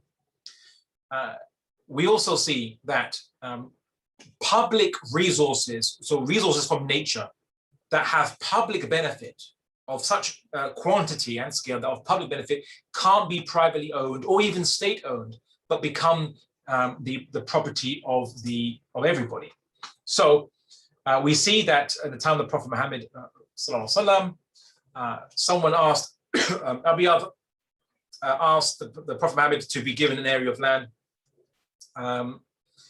And he was given an area of land, and someone told the Prophet Muhammad, that area of land has a salt mine in it. It has basically, they use an expression, it's got an abundance. It's like uncounted waters, abundance of it. So that the Prophet Muhammad withdrew the land from that person. This person couldn't privately own that land if that land had an abundance of resources which are for public benefit. And so it must be publicly administered and accessible to the public, which in the modern day can be extracted and people just pay cost price for it. So the public can pay cost price, but the public are partners in these public resources, which, remember the early hadith I showed you that there was, the Prophet Muhammad said that people are partners in 3 things. Well, this is one of the things that we are partners in, which is the public resources, can't be privately owned in Islam. And that prevents these, the big natural resource conglomerates who also have a obscene amount of money from obviously privately owning large amounts of wealth, which actually should be for the benefit of the people, for everybody. And of course, the state can't own it either. It can be administered by the state, but the state can't own it. So it doesn't go to the state and as a revenue that the state could do whatever it wants with, but must be spent on the people by some means. Governments can grant lands and wealth to maximize natural resources, but as long as it is private, obviously, they can be privatized and they're not of public utility. So lands for farmers. So Umar bin al-Khattab, as a caliph, as the emir of the Muslims, the imam of the Muslims, he gave properties from the Bayt al-Mal. The Bayt al-Mal is basically the house of property. It's the central, let's call it the central bank if you'd like. Not a central bank, but the treasury, the treasury of the Islamic Caliphate. He gave it to the farmers of Iraq. He gave them seeds and enough properties, tilling equipment, things like that, that allowed them to basically plant their own crops and be self-sufficient, and then even didn't ask for reimbursement. So the state can give grants of land and wealth, resources, to encourage development of agriculture and industry generally. And that's when, so money isn't just not given as handouts to people, although that does occur, but also is given to develop, to allow people to become enterprising, to fund the common people's entrepreneurship. We also see that, as I said, Bilal was given land that possessed a small quantity of minerals, and Bilal, the famous Bilal bin Rabih, he was given land where he did his own mining of a small quantity of minerals. It was sufficient to be privatized, and so he worked that land. The land was given to him, and he worked it and made a profit from it, of course. And in Islam, of course, the debtors have a right to zakat property. So, of course, the state will aim to pay people out of, to bail people out of their debts. We also see there's spiritual motivation for interest-free loans.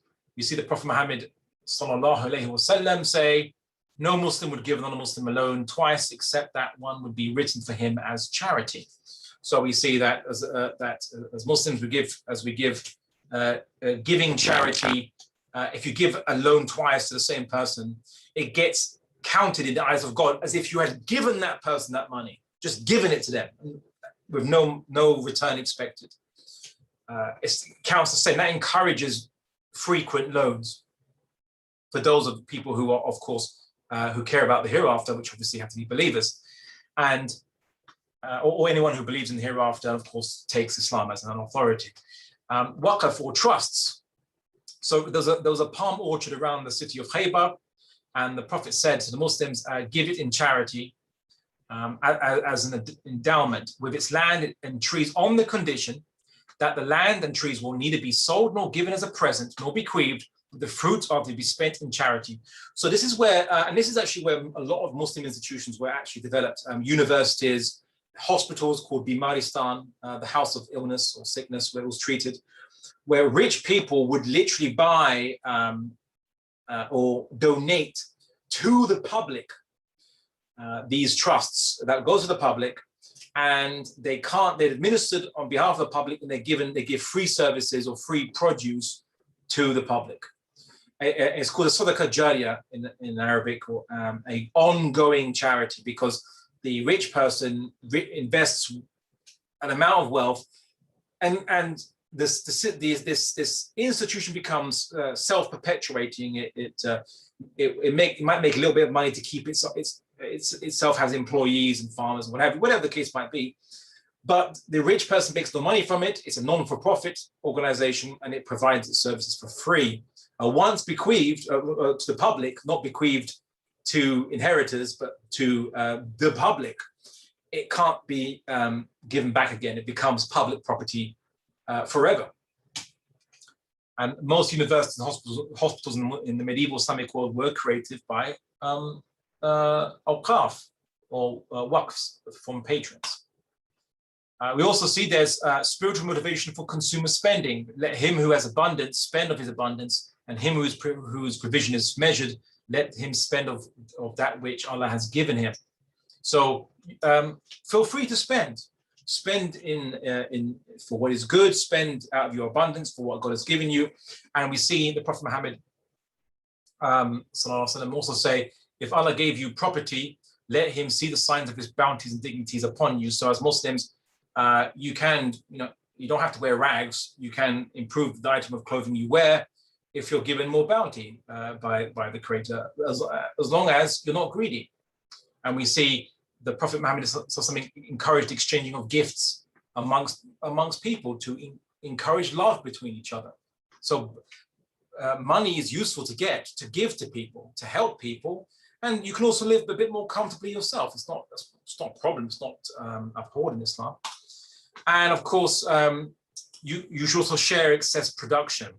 The Prophet Muhammad said, whoever prevented the excess water to prevent with the excess pasture, Allah will prevent him out of his bounty on the Day of Judgment. So if you have a farm and you have created your own artificial irrigation, and you have an excess of water now, let that water go to your neighbor's land. And there's another hadith that mentioned that one example I've just given. Let the water go to your neighbor's land, even though your neighbor did not invest in that irrigation. So don't just hold up excess production, but actually share excess production. Economically, it's much more efficient to do so, but there's no motivation to do so in capitalism. And to finish up, the role of the state in Islam. The role of the state, there's a caliphate system, is the method by which the Islamic rules are implemented. There's only one imam. Muslims can only have one imam or one leader over them. All Muslims, all over the world, according to the vast majority of classical scholars, the minority say in medieval times it was difficult to maybe administer distances which would take 1 or 2 years to travel. So maybe you need a regional caliph, but that's only because of the distance. But now in modern technology, of course, that necessity allowance no longer exists, and Muslims are meant to have only one political leader over themselves. The imam is in charge and is responsible for the citizens as a manager, and the state can have property and it must spend it on the people, and it has revenues from spoils obtained from war, from defeat regimes, land tax, tax for military waiver of non-Muslims who are not male non-Muslims of military age. If they don't want to join the army, then they pay military waiver. Of course, Muslim males of military age don't have a choice. They have to join the army to be reservists. But that's called jizya. It's a military waiver tax. The state can own private properties and make money from it as businesses. It can also administer public properties, but the revenues are limited in what it can spend. It can't spend it on anything it likes. It must be spent on the public, but it's counted as a revenue. So the public resources like oil, what have you, the state would take that as a revenue, but it would have to spend it on the people or give it back to the people, because it's actually the people's, it's not the state's. The land tithes of Ushur, of course, that's the 10% of the produce from land. A fifth of hidden treasure, riqas, minerals, things like that. The properties of the zakah, but the zakah properties again must be distributed to those 8 categories mentioned in the Quran. The state has no choice as to spending it elsewhere, but it can have a choice as to where it goes. Many schools of thought actually even say that no one has the right to even collect the zakat except the caliph and his authorized deputies, much like no one has the right to collect, let's say, Canadian tax except the Canadian tax collectors, or the American the revenue system, and of course the Inland Revenue in the UK. You couldn't have some random person on the street collecting it, could you? So Islam, it's viewed that only a caliphate can actually implement the zakah system. But because we're in a state of emergency, and unfortunately, some Muslims are a bit too comfortable with this emergency. We have to make do with just doing it ourselves, but we're in a state of anarchy from Islamic political perspective, from our political philosophy. We're in a state of anarchy, and we have to immediately reestablish the system to distribute the zakat amongst ourselves, and obviously establish justice. So anyway, in a nutshell, this is a summarized version of the Islamic economic system. There's much more detail that can be discussed, and I'm looking forward to your questions. I am conscious that there is, the time now is probably coming up to Maghrib in your time, so the Maghrib prayer. So what we can do is, if you want, we can pause I could take some questions until then, if you like, and then we pause for a break for Maghrib, where you're at for the Maghrib prayer. And then after Maghrib, you can basically come back, and I'll be here, and we can continue taking questions and answers. If that's okay with everybody? Yeah, inshallah, I think that's good. Yeah.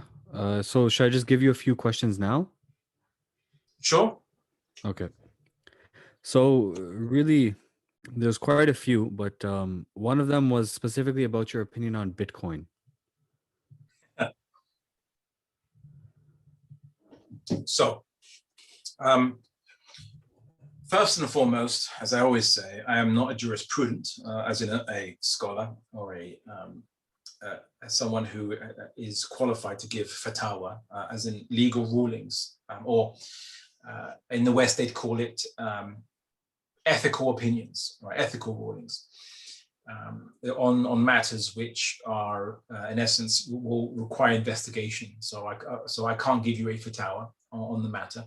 I've seen people discuss it, though. So I've seen people who are scholars discuss it, and most of the time they're trying to grasp with understanding what it is. But Bitcoin is a fiat currency without a central bank. I'm summarizing it horribly, but it uses a system where everyone, in a way, is in charge of maintaining a ledger, a public ledger, which is kind of passed and checked by a means of randomness, which is using the blockchain method and solving solving hashes, which are in essence mathematical puzzles, to summarize it, and you can't be sure who will solve it. So as a collective, someone in this network will solve the hash, and then it will validate the ledger, the added transactions on this ledger. And there is no kind of central repository of the ledger, that everyone controls the ledger. The ledger is just really a summary of all the inputs and outputs into the system. There's no such thing as this guy has this amount of money. So it's just basically A goes to B, money comes in from A to B to C to D, and then F, G, and then if you're G, you would have had, it would only be recorded that you received X amount of money, and then you're able to spend only what you received. And that's kind of, I think I've summarized it pretty much as best as I can without spending most of the lecture on Bitcoin, but it's a cryptocurrency. So it is in essence it's like basically we all agreeing to exchange commodities for tokens. So say, here's a token I invented. I give it to you. This is worth 5 tokens, worth 10 tokens, and so on and so on and so forth. It's a fiat currency, and the currency increases. Well, there's more currency coming in by stuff that was set in the program. So there's an amount of Bitcoin which will slow down over time, and it's meant to kind of replicate how gold is mined. In a way, like gold is brought into the economic system by being mined, but you have to spend resources to mine that gold. And funnily enough, of course, the Bitcoin cryptocurrency, if you it needs to be administered by people's computers, administering the blockchain and processing it, but you get rewarded by if you're the one who solves the hash, then you get a bit of free Bitcoin, which is now worth a lot of money relative to other transactions. And kind of being an administrator, almost not administrator, but you could say someone who is who is helping to process the blockchains, the ledger. It's called mining as well. They call it mining because of that, because the Bitcoin's just due to a random algorithm. If you solve a particular hash, your computer solves a particular hash, then of course you get the Bitcoin, and then it becomes more and more worth more over time as more people invest and exchange their fiat currency for this crypto fiat currency. So it's a fiat currency from as far as what I can see, but I must refrain from giving a fatwa on the matter. I would only urge people here to seek out scholars who have looked at cryptocurrency and they deliver a verdict. But because there might be difference of opinion on the matter, I can't really specify one way or the other. So I'm sorry if that doesn't answer the question, but I'm only someone who is obviously inviting to Islam, an advocate, but I'm not a jurisprudent. Okay, barakallahu feekum. Miguel, you have a question? You can go ahead and just say it, inshallah.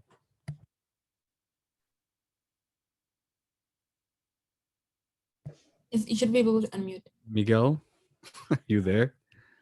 Miguel's also yes. Portuguese. It was just blocking me from talking.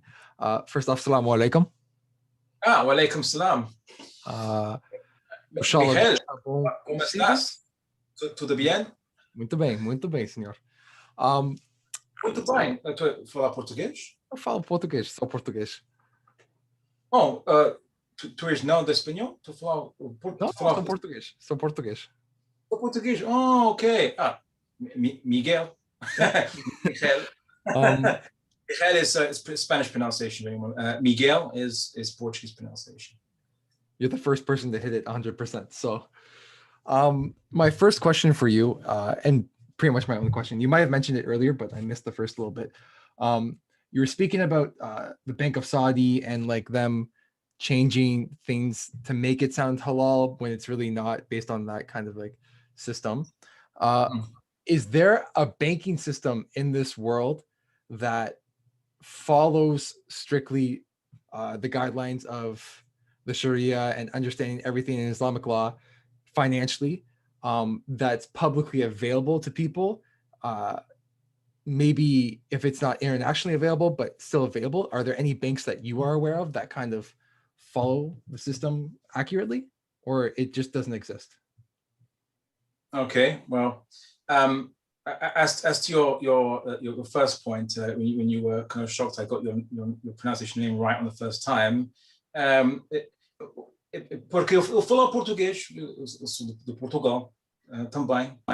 Eu sei. Já saber? Ok, muito bem. Okay, muito bem. Okay, so now I've got the pleasantries out.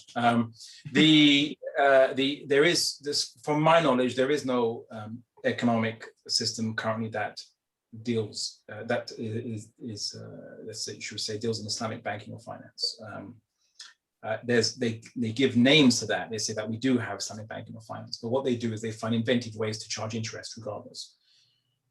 There are ways that you can have a banking system. I mean, the Muslims created a banking system in the Middle Ages, which you could obviously put your gold into one bank and be given a piece of paper to represent that gold, and then you can travel long distances without worrying anyone's going to basically kind of rob you, and you could then exchange that piece of paper for a local branch for that gold, or just even use the piece of paper itself. So Muslims developed a checking system to cash checks and write checks. So it's never been a problem for us before in the medieval ages of all times, but there isn't any today, and because many Muslims feel that they don't understand obviously the Islamic system, they don't implement it generally, that the holistic system itself, and they are because that most, if not all, regimes in the Muslim world are products of colonialism. They are following Western systems. Some try to experiment with socialism, didn't to a little extent, or a hybrid system with mixed results, usually not that good results.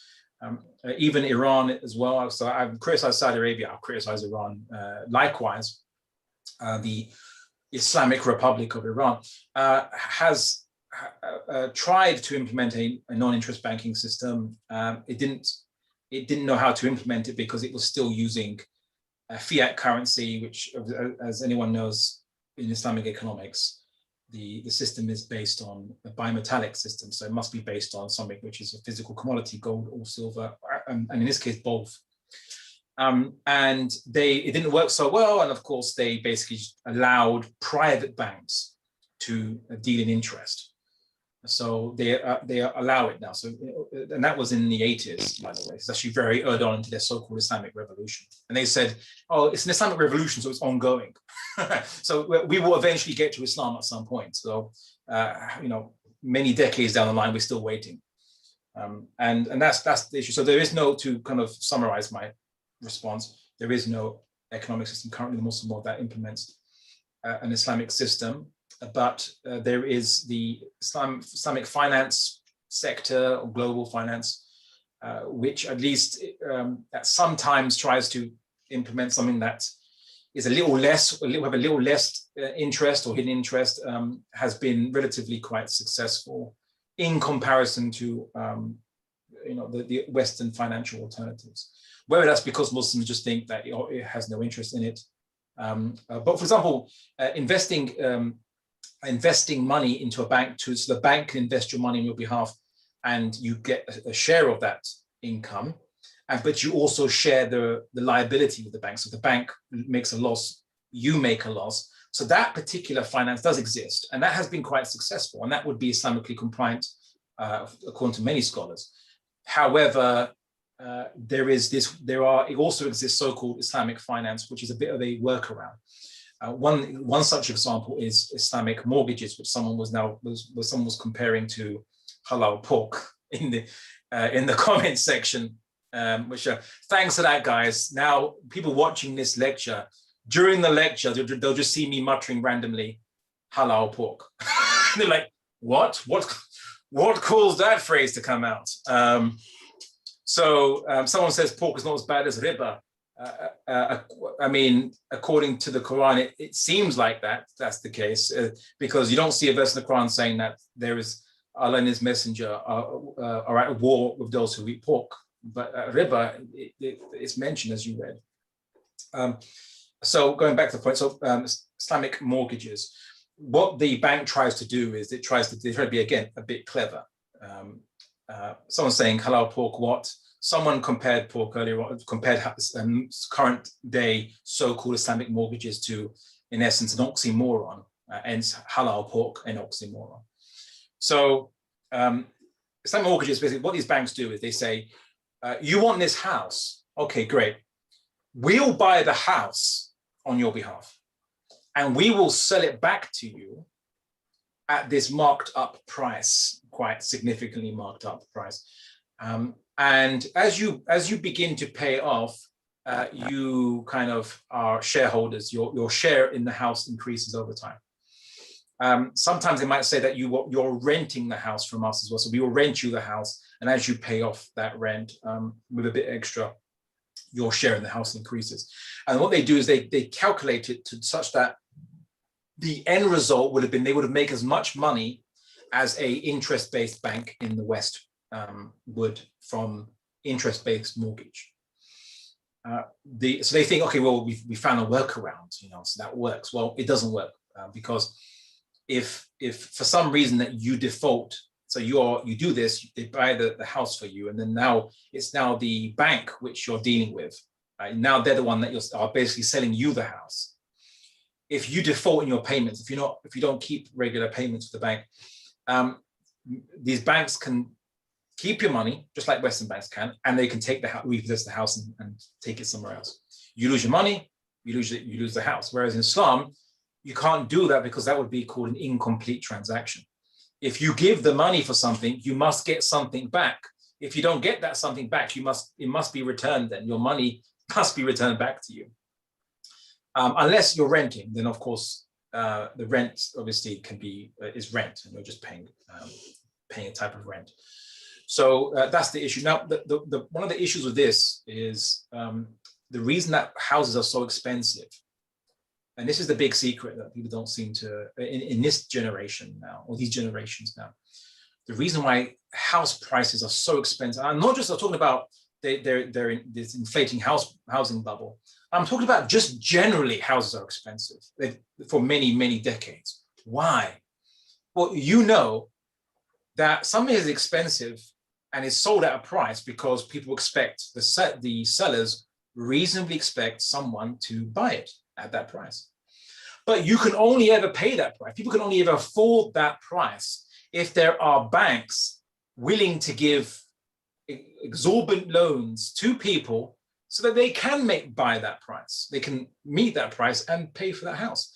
If people weren't given these exorbitant loans in the first place, the house prices would, demand would decrease because they couldn't buy it. And by demand obviously has two components, which is the desire to buy and the capacity to buy. So they wouldn't have the capacity to buy. So as demand decreases, then the cost will obviously have to go down, and then it becomes achievable for most people. Like in the old days, where you just save up enough money over a couple of years, not your whole lifetime, but save up a couple of years, and you can basically afford a house. But now you'll be paying your house off for most of your life, and you'll be able to finish off paying it if you're lucky with a good enough job at a time when just in the right time to basically be retired. And then, of course, in the West, if your kids don't look after you, then you won't have you won't have anyone to look after you. You'll have to go to an old folks' home, as they say, an old people's home. Of course, the old people's home don't do it for free, so you have to end up selling the very house that you spend most of your life saving up for, selling it just so that you can be looked after in your old age, so that you never own your house, only for a brief moment in time. Not that everyone will experience that, but many people do experience that, which is a big tragedy, an untold tragedy, in fact. So in Islam, then the Islamic economic system, you wouldn't have these type of exorbitant loans available to people, and then house prices will naturally then come down. Now, some people, there's a counter argument. They say, well, if you do that, look, rich people will just buy up all the houses anyway, and they will rent them out. To which the counter argument is, isn't that what's happening now? Right? They're doing that now, so that's not anything different. And of course, the state can obviously get involved to put resources into building housing, state subsidized housing, social housing, or houses that are the state takes possession of, the state buys, and then the state sells it to the people at cost price as well. So that there's many things that can be done, but housing was never a problem in Islamic world, in the medieval Islamic world. But housing is now a problem for everyone. Actually, housing wasn't a problem for most people in the world, but housing is a problem now, and that's a problem that capitalism just makes it worse and worse, unfortunately. Hope that answers your question anyway, from multiple angles. It does. Thank you so much. Muito obrigado. De nada, irmão. Thank you, Jazakallah khair, Ustadh. So as the next question, let me know when you cannot take any more questions. Okay, and the next question is by Lucian Baroni. They're asking, wait a second, I think I lost their question. Oh, they were asking about gambling. So if gambling is like towards the wealthy people, if it's towards them, then if it's targeted towards rich people, would it be beneficial to set up a wealth redistribution system? Wouldn't it be beneficial to set up a wealth distribution system? Wealth redistribution system. Yes, but of course, that's why I covered in the lecture. There's a zakat as a wealth redistribution system. I'm not sure what the question was. Is it a comment? Can I comment on my question? Assalamu alaikum. Sure, please. I wanted to play Shaitan's advocate because as we learned in the course, you like a bit of challenge. And I was thinking, yeah, okay, maybe gambling is bad for the poor, but what if the state controls the gambling establishments, and it only markets gambling and promotes gambling for rich people, so that rich people their desires are aroused and they go spend their wealth in the gambling houses, and the state takes that wealth and redistributes it to the poor. So it would be beneficial for the needs of the poor. Okay, it's one of my students from my Dawa masterclass course, which and it's great. I do encourage them to challenge me, which is hence the point of it being a Dawa masterclass course. So to that, that's a very good counter. But you kind of missed an argument I made, or I demonstrated from the Islamic perspective, in that the problem with gambling isn't just it exploits the poor, but it's not actually trade. So it wouldn't be allowed for rich people or for poor people or for anyone, because it's not distribution of wealth, it's not trade. And to engage in games where the outcome is deduced by a risk is something which is concluded by a game of chance, right? A game of chance, and is designed that most people have to lose for one person to win, is not trade. It goes against the principles of the economic system in Islam, and hence is incorrect. Now, someone says gambling involves uncertainty. You shouldn't argue that, because I know what the counter argument is. They're going to say, well, life is uncertain. Investments are uncertain. I know that's what they would argue. But that's not the argument that we'd make. We should make anyway as Muslims. We say that no, it is not trade. It's not a trading of service, and it's not a trading of commodity. It's basically giving money on a game of chance. So a game of dice, roulette or something like that, cards. It's a game of chance. And hence is not trade. That's what makes it wrong. That's what makes it incorrect. And of course, if you say only those who can afford to do it, misses the point out that it's still incorrect. And of course, also think about the consequences, the message you're sending out, which is, why would you play such a game of chance if most people are going to lose? Oh, for greed of the wealth. Oh, I want to be the winner of this pot of money from other people. That's encouraging traits of greed, and of course greed at the expense of other people, which is the wrong message that Islam is trying to send anyway. So not only is it not trade, but it goes against the Islamic ethos, and Islam is both justice and a truth, a message, right? So Islam is both it's about a message according to truth and about justice. So it's neither just, because it's not trade, and it's neither truth, because it is encouraging people to basically put value in other people's detriment for the sake of greed. Hope that answers your question, mon frère. Oui, merci, barakallahu fik. Et merci pour votre question et votre challenge. Comme toute la fois avant, c'est un plaisir. Okay, thank you, Ustadh. Next up is Siyavush Maxidov. I hope I'm pronouncing your name properly. You can go ahead. Yeah, assalamu alaikum. Just wanted to ask, you referred to kind of like fake mortgages, fake Islamic mortgages. Were you referring to something called murabaha by any chance? So I know that people might be referring to or thinking about particular types of banks, which I won't necessarily name. I'm only saying that I'm only kind of relating to you that what's happening on the ground level is they're offering a so-called no interest loan, and they're making the calculation as to how much money they'd make if it was an interest loan. And sorry, 1 second. Is it a loan, or do they buy a house and then sell it at a high price, which they would have generated if they've sold it with interest?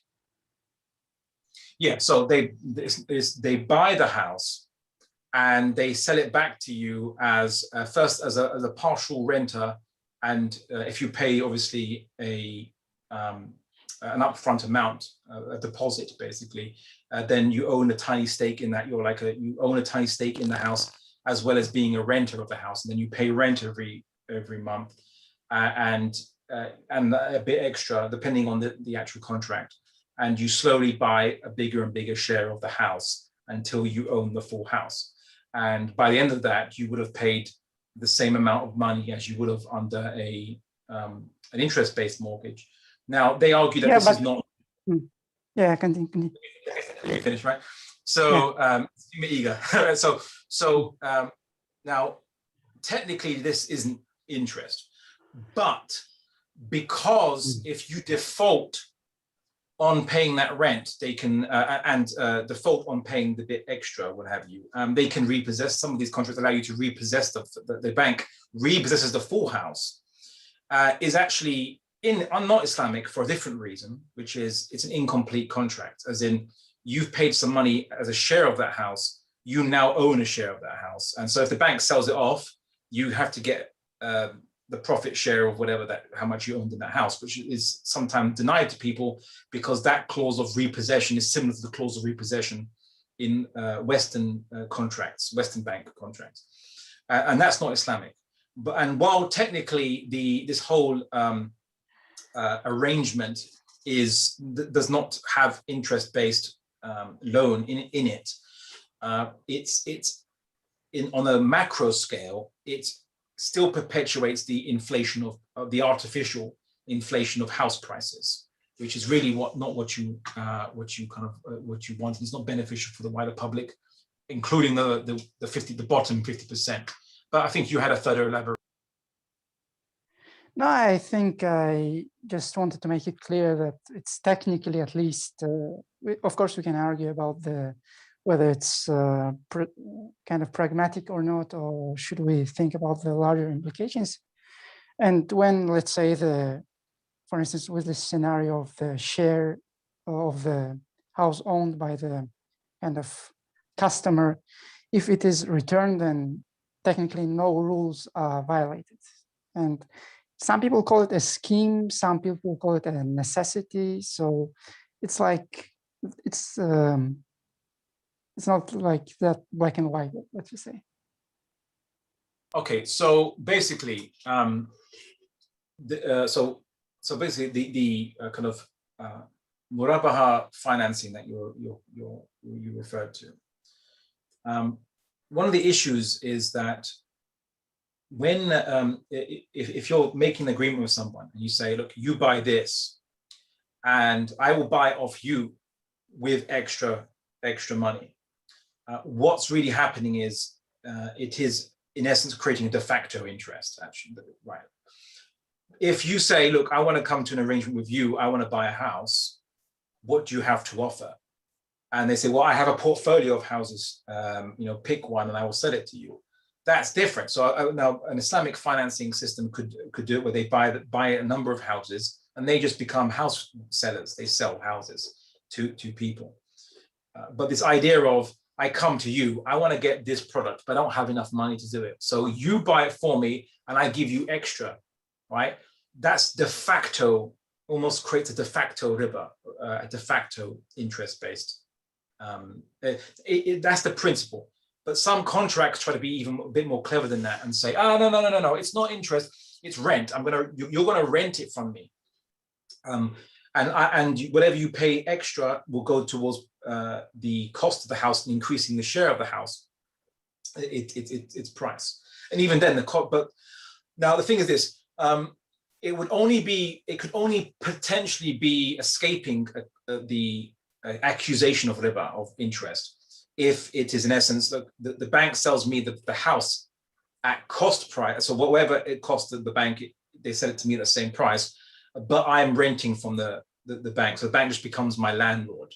And then at the end of that, I'm paying rent and I'm paying a bit extra to buy the house eventually.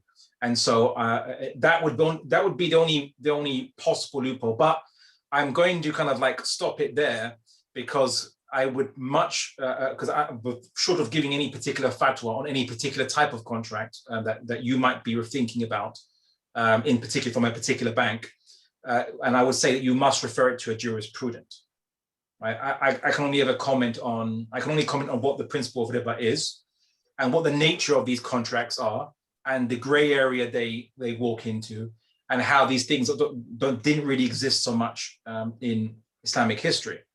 But I would refer you to a jurisprudent, a sheikh or a scholar that can give you a fatwa. I'm not giving you any fatwas here. I can't give any fatwa. I'm just a da'i on this. So I'm a da'i, for anyone who doesn't speak, is not Muslim and doesn't know that word. It just means a caller to Islam or an advocate, not a scholar. Sure, I didn't have any specific bank in mind and just wanted to clarify regarding the principle. I'm not sure whether I agree with this point of it being kind of potential riba when you make this agreement between you and the bank that it buys for you and you do this. But yeah, in any case, I jazakallah khair for the answer. Okay, barakallahu feekum.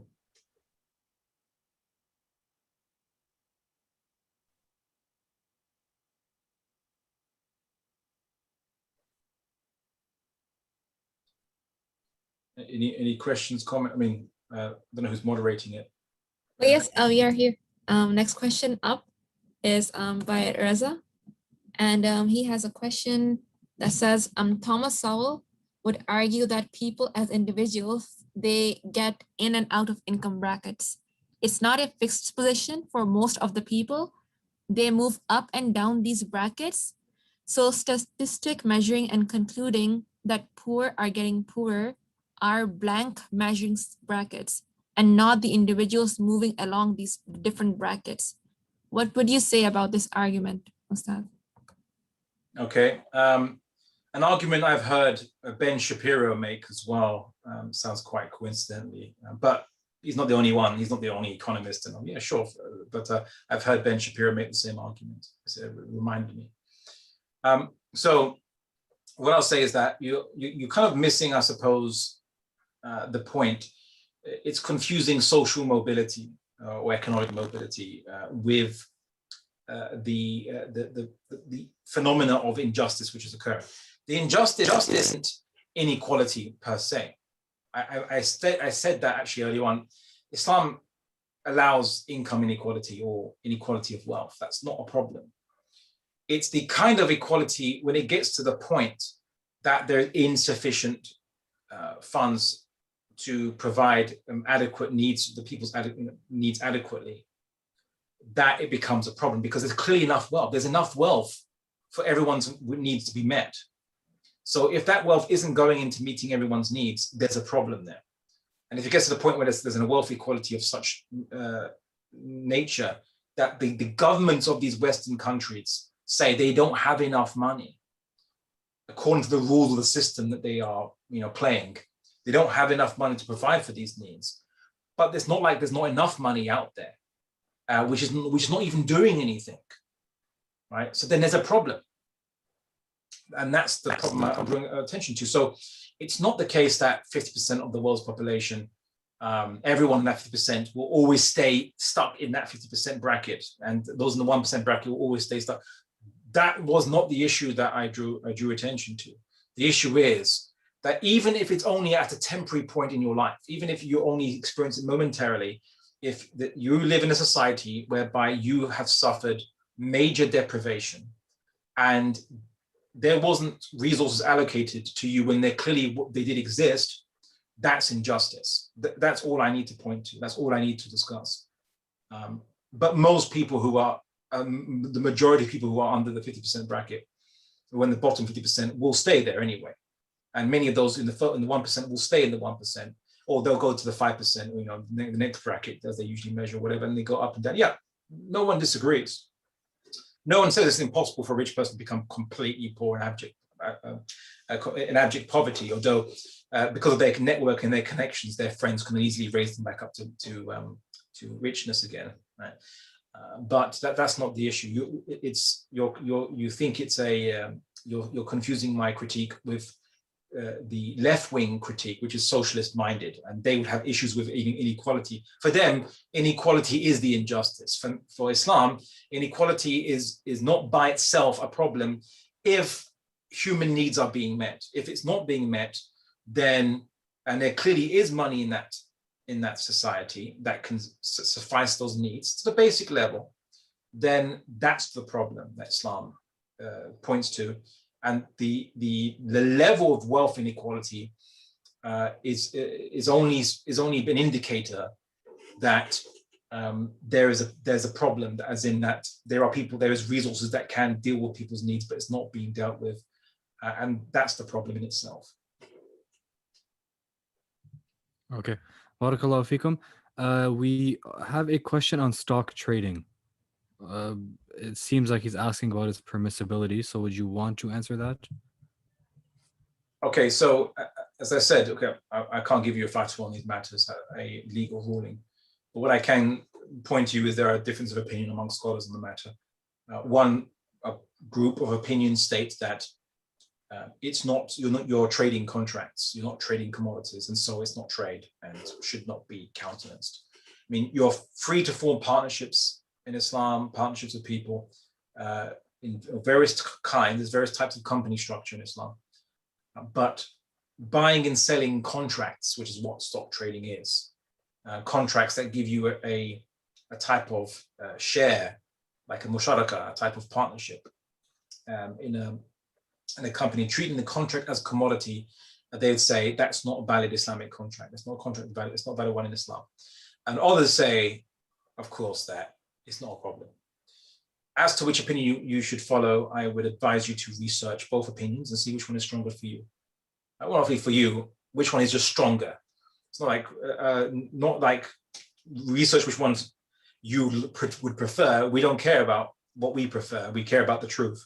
So you need to see which one convinces you is sincerely what the Creator intended us to do and what the Creator would disapprove of, looking at the argument and the reasoning and the sources and principles that these scholars advance. So I'd advise you to investigate those two opinions yourself. Barakallahu fikum. Do you have time for one more question? Sure. Sister Rabia, you can go ahead.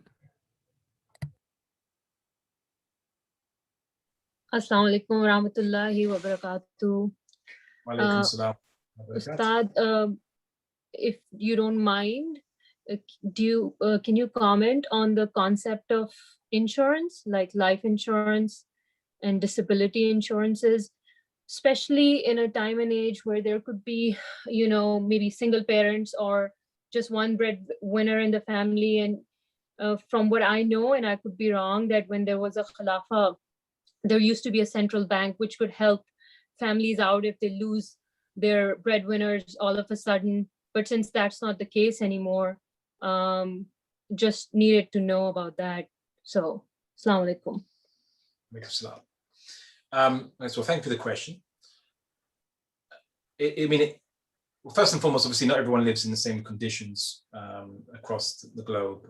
So obviously there are many states that have welfare systems, and the welfare system is meant to be the national insurance of the social security of the people, of which you pay contributions every month as part of your tax. And if you should fall foul of accident, I hope no one does, or ill health of any kind, or what have you, a falling meteorite hitting you on the head,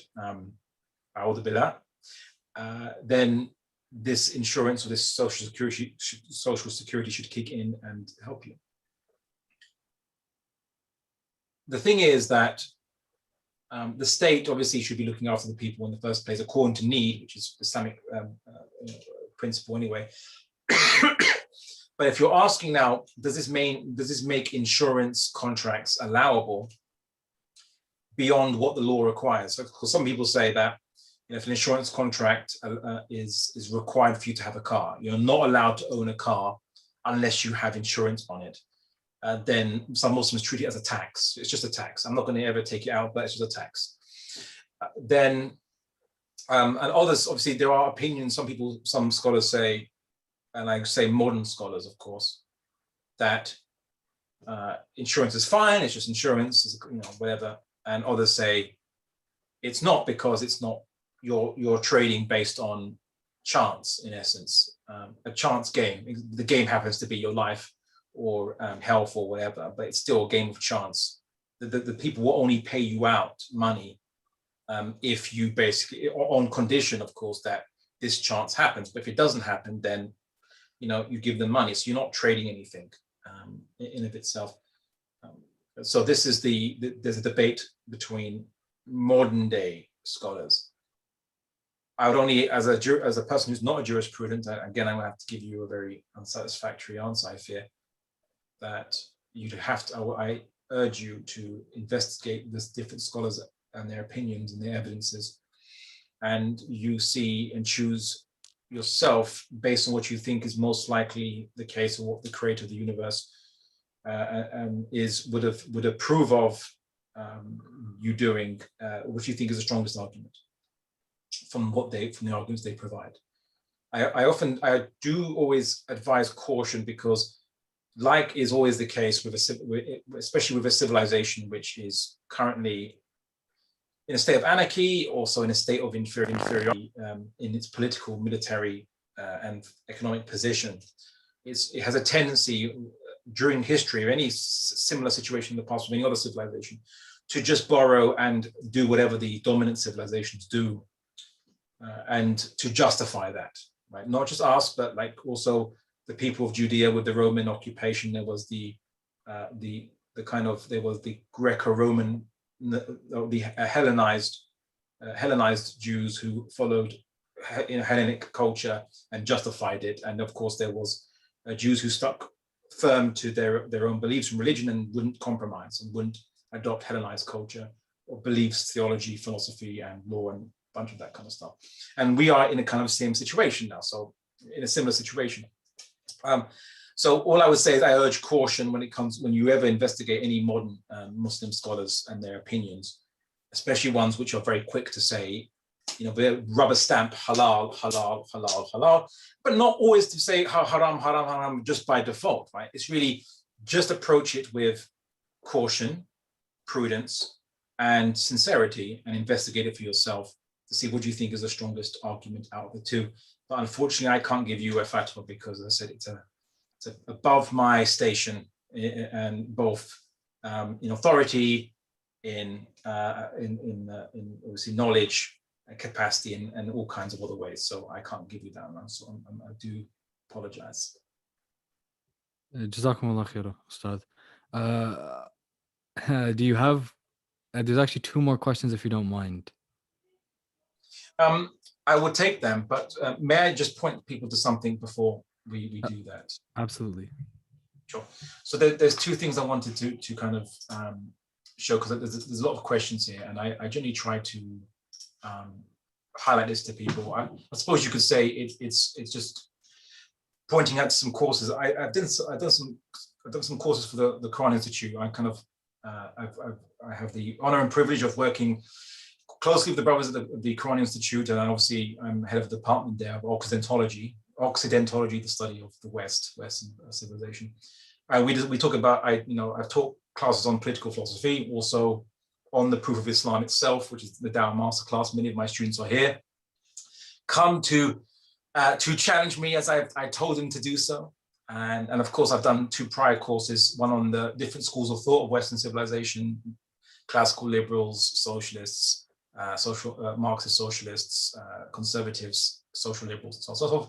And of course, the Usuliyun of Western civilization, which is what I did on the issue of about 2,500 years of Western philosophy, basically, like in a 10-week course. It became 11 weeks, I think, but I kind of compacted it into that summarized version. Ancient Greek philosophy all the way, actually Babylonians, ancient Greek philosophy, even though Babylon is not Western, but all the way to at least the time of Bertrand Russell anyway.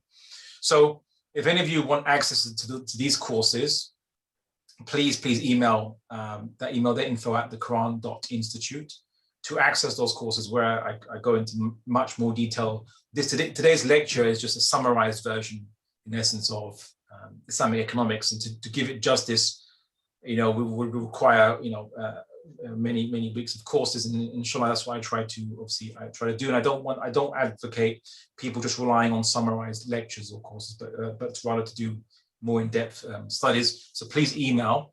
But also as something else, which is there's the Quran Institute, they've set up a global madrasa for young people from 7 to 16 years old, where they'll teach them not just normal madrasa subjects like obviously tajweed, tafsir, Arabic, and so on and so forth. It's a comprehensive study, but also you know, critical thinking, rational argumentation, as well as refutation of kind of irrational ideas, and giving a solid foundation for why we're Muslim and how do we know Islam is true, and doing it at a younger age than would normally be done with Muslims, because many of you are students at university, but you know, if you're Muslim students, Alhamdulillah. But the problem is that if any of what I've said today is new to you, or anything of Islamic political philosophy I've told you is new to you, then this highlights a problem that we have in the Muslim world generally, is that our education systems are not teaching this to Muslims. And if Muslims were equipped at a younger age with, in essence, the skills that would make them polymaths later on in their life, then they wouldn't have to wait till they get into university, which is really a confusing place because they're bombarded with rival ideologies.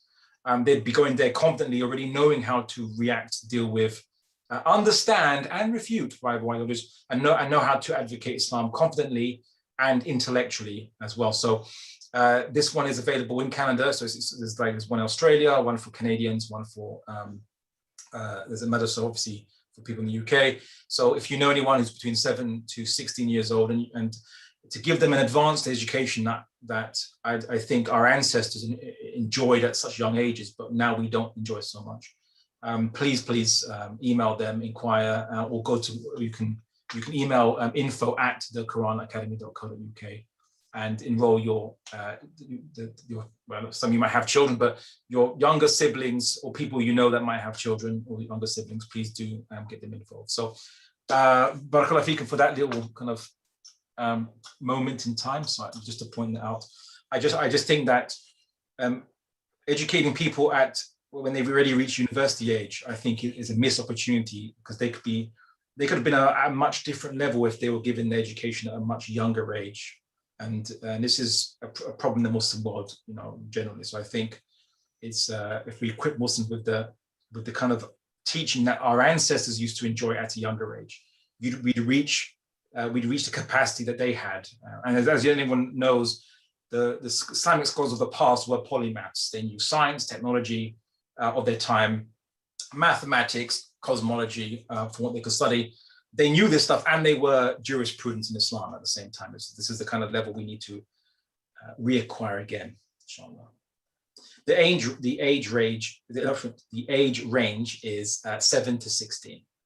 So 7 to 16, basically. Email them and inquire.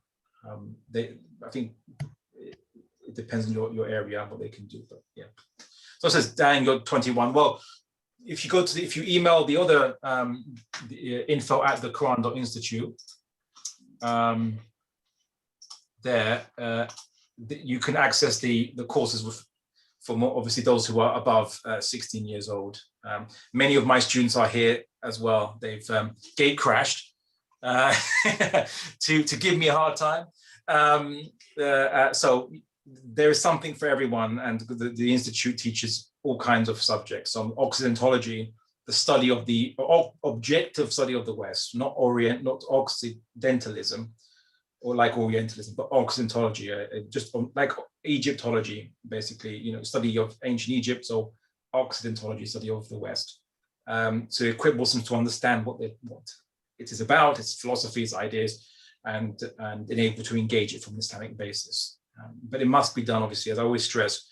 Many Muslims engage Western philosophies with assumptions, cheap rhetoric, cheap arguments that don't really understand the nuances, and even just misrepresent, Western philosophies. We shouldn't do that. We're meant to be witnesses to the truth, which means being honest about our opponents, our philosophical opponents, as well as about advocating what we believe ourselves.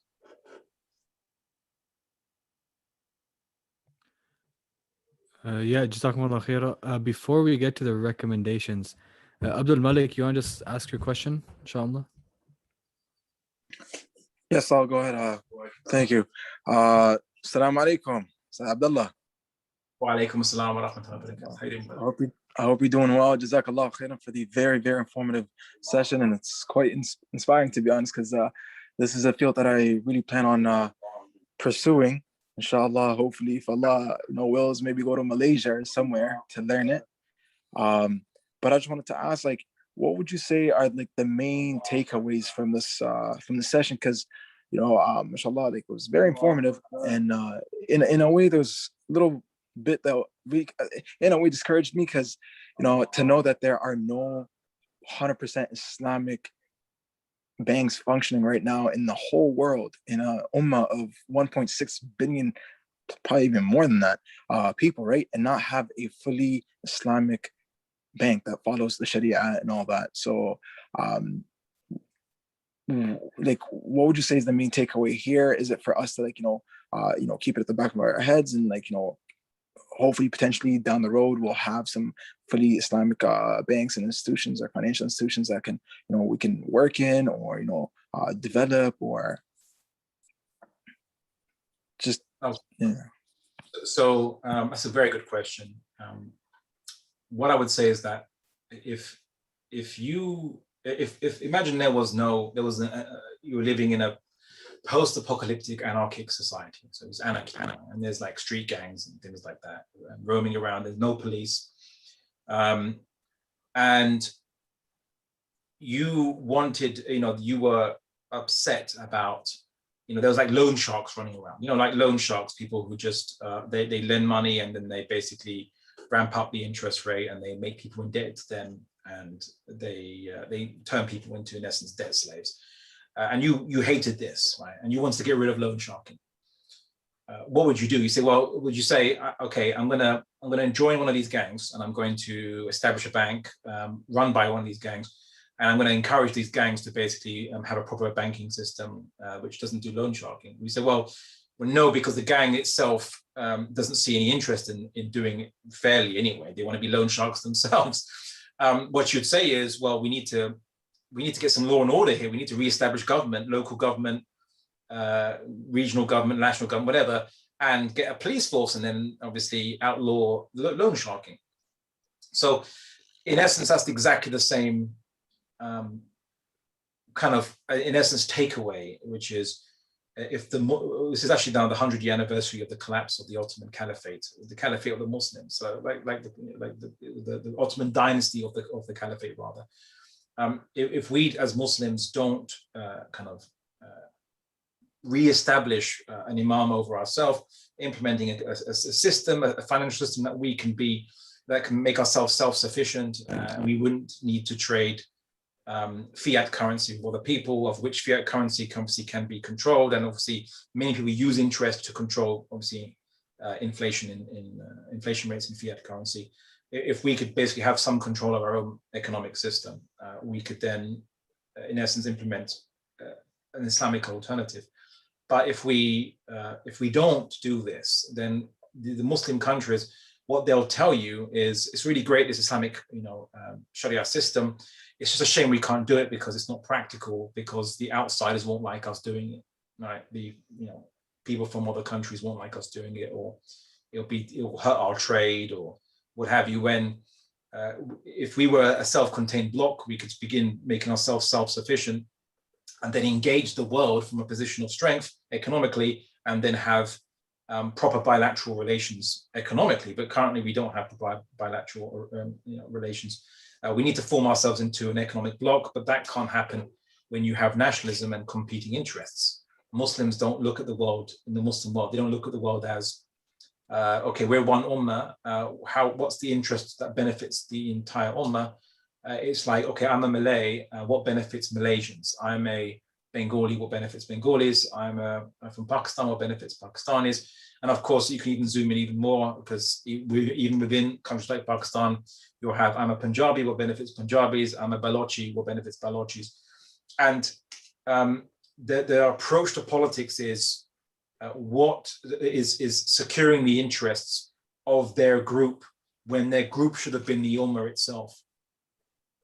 Right? And these groups, which are defined after colonialism as nation states, so representing the will of what? Representing the interest of the nation, which is other than the nation of Islam.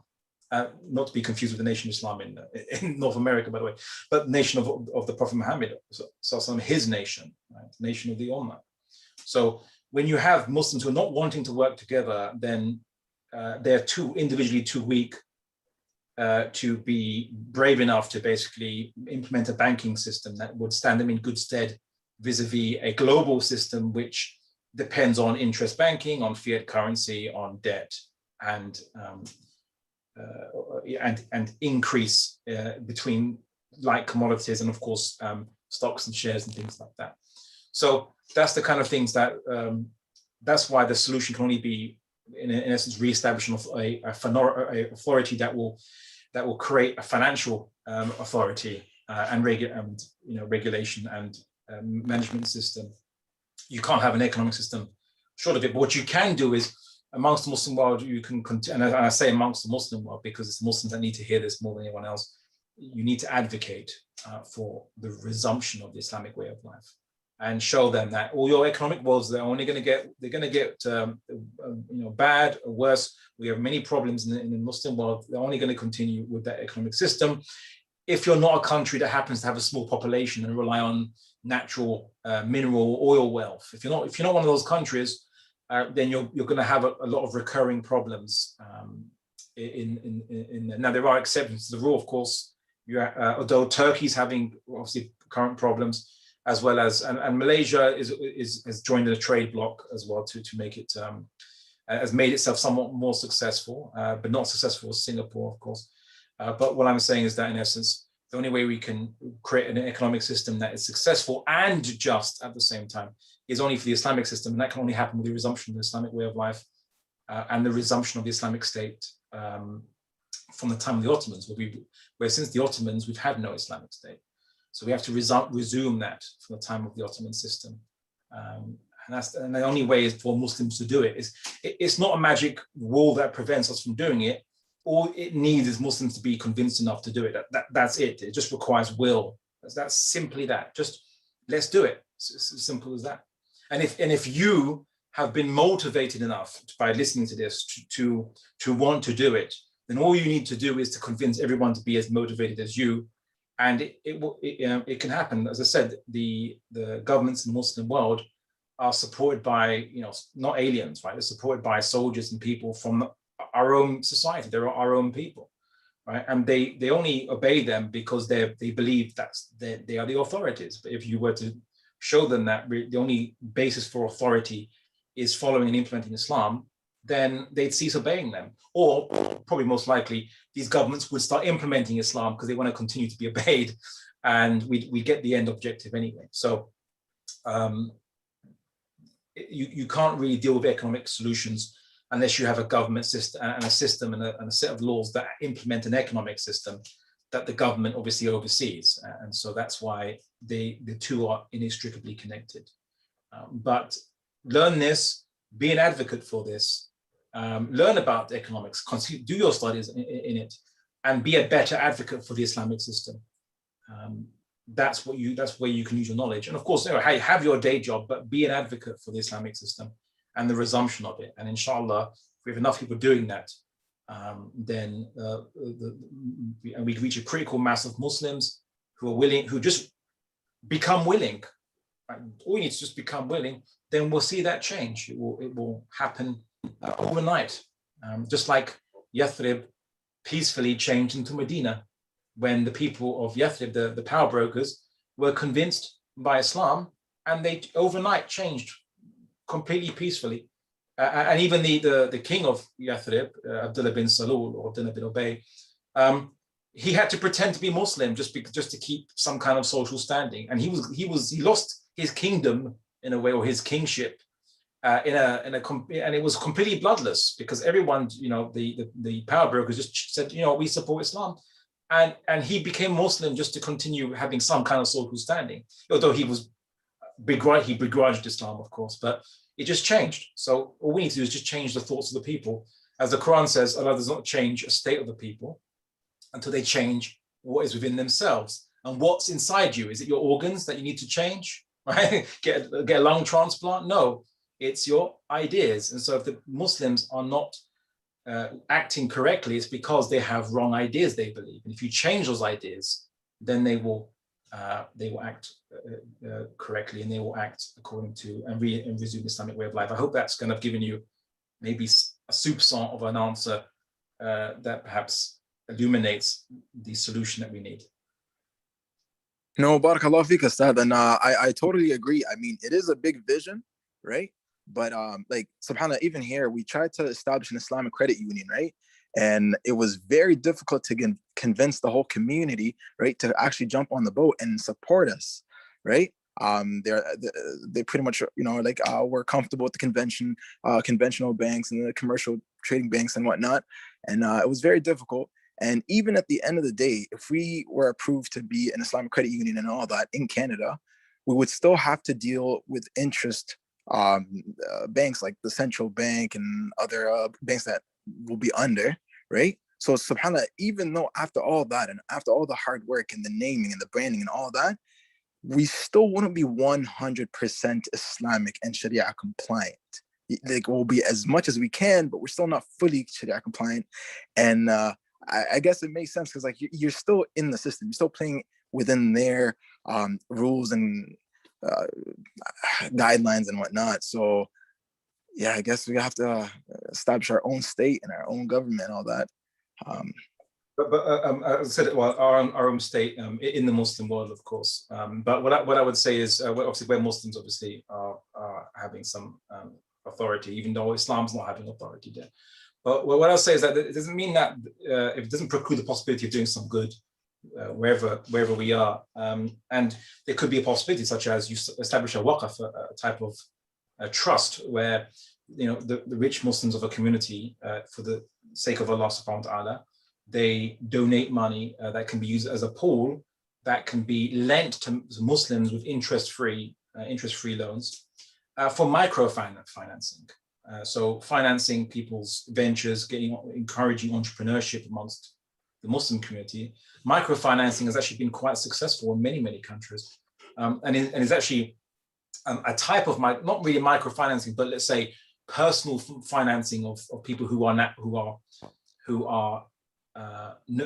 know each other. Like the bank would know the people who's financing, and they would know that they're good entrepreneurs. This actually works and has made Germany quite successful in using its Volksbank system, where the managers know people in their towns, and they know who's a good entrepreneur, and they invest in the right person, and then that person basically makes a success of themselves. Of course, these are interest-based loans, but we could do one without the interest-based loan, but a type of halal microfinancing set up by people who want a sadaqah jariyah, those who are rich people who they either donate or they lend their money for non-interest purposes to actually encourage entrepreneurship. So you can do that on a small level, and if you can make that a success, that's a great dawah as well, a great manifestation of Islam's kind of wisdom, which could be useful as well. So you can do those kind of things if allowable within the regulatory bodies of obviously Western governments.